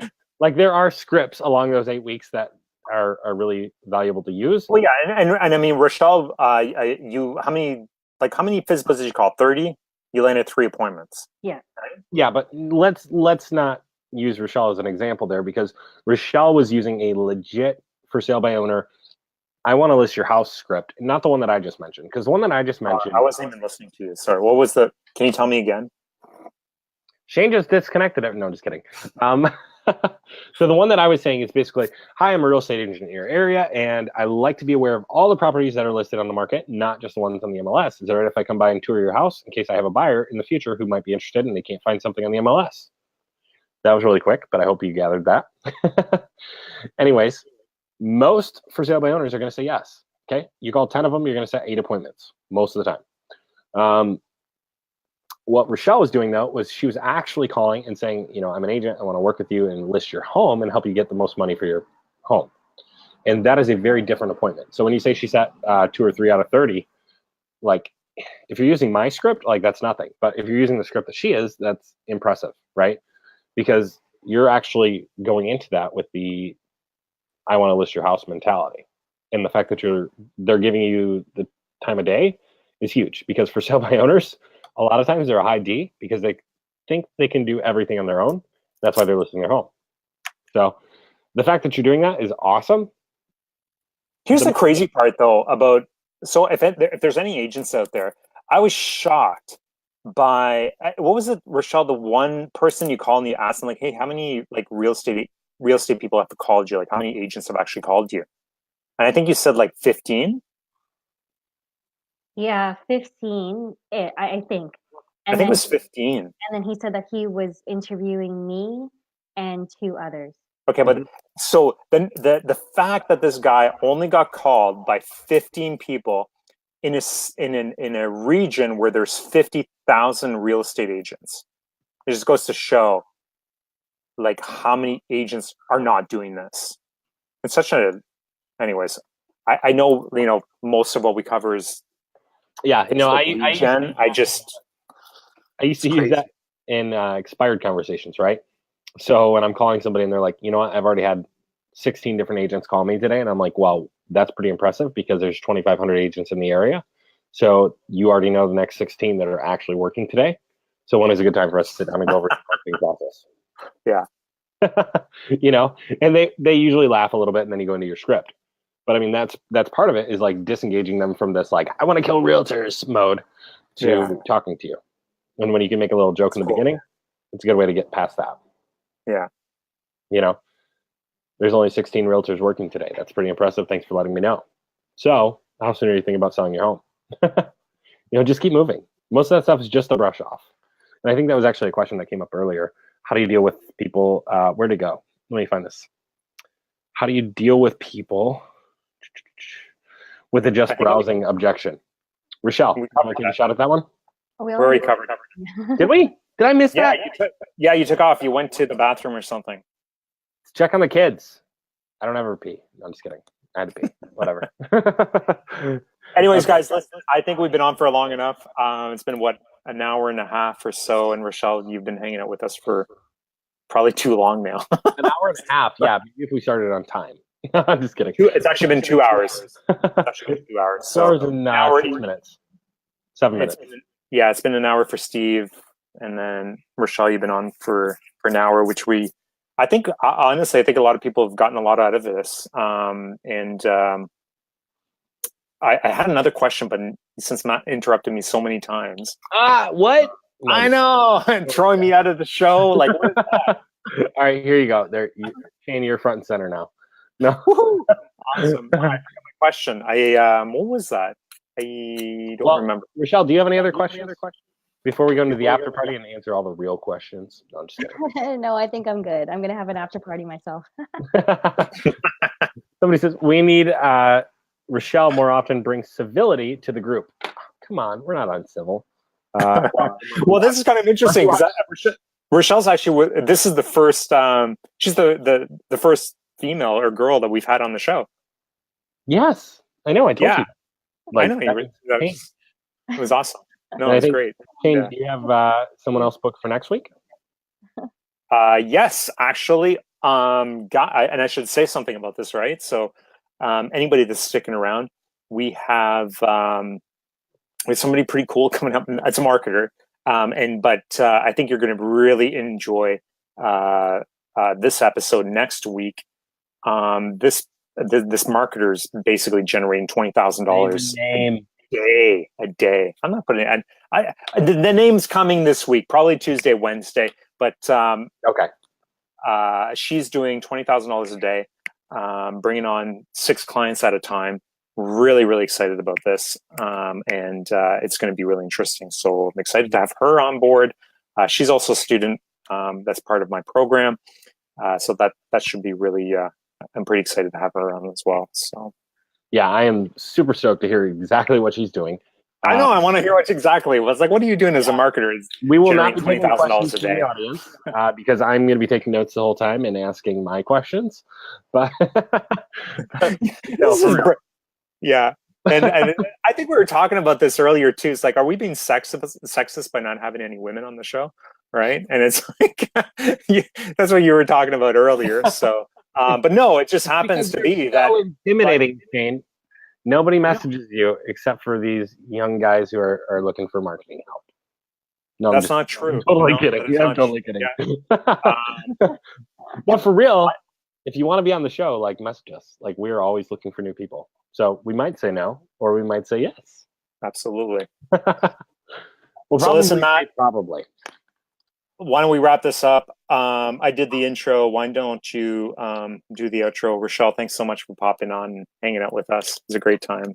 Awesome. Well, thank you guys so much for watching. We appreciate you being here.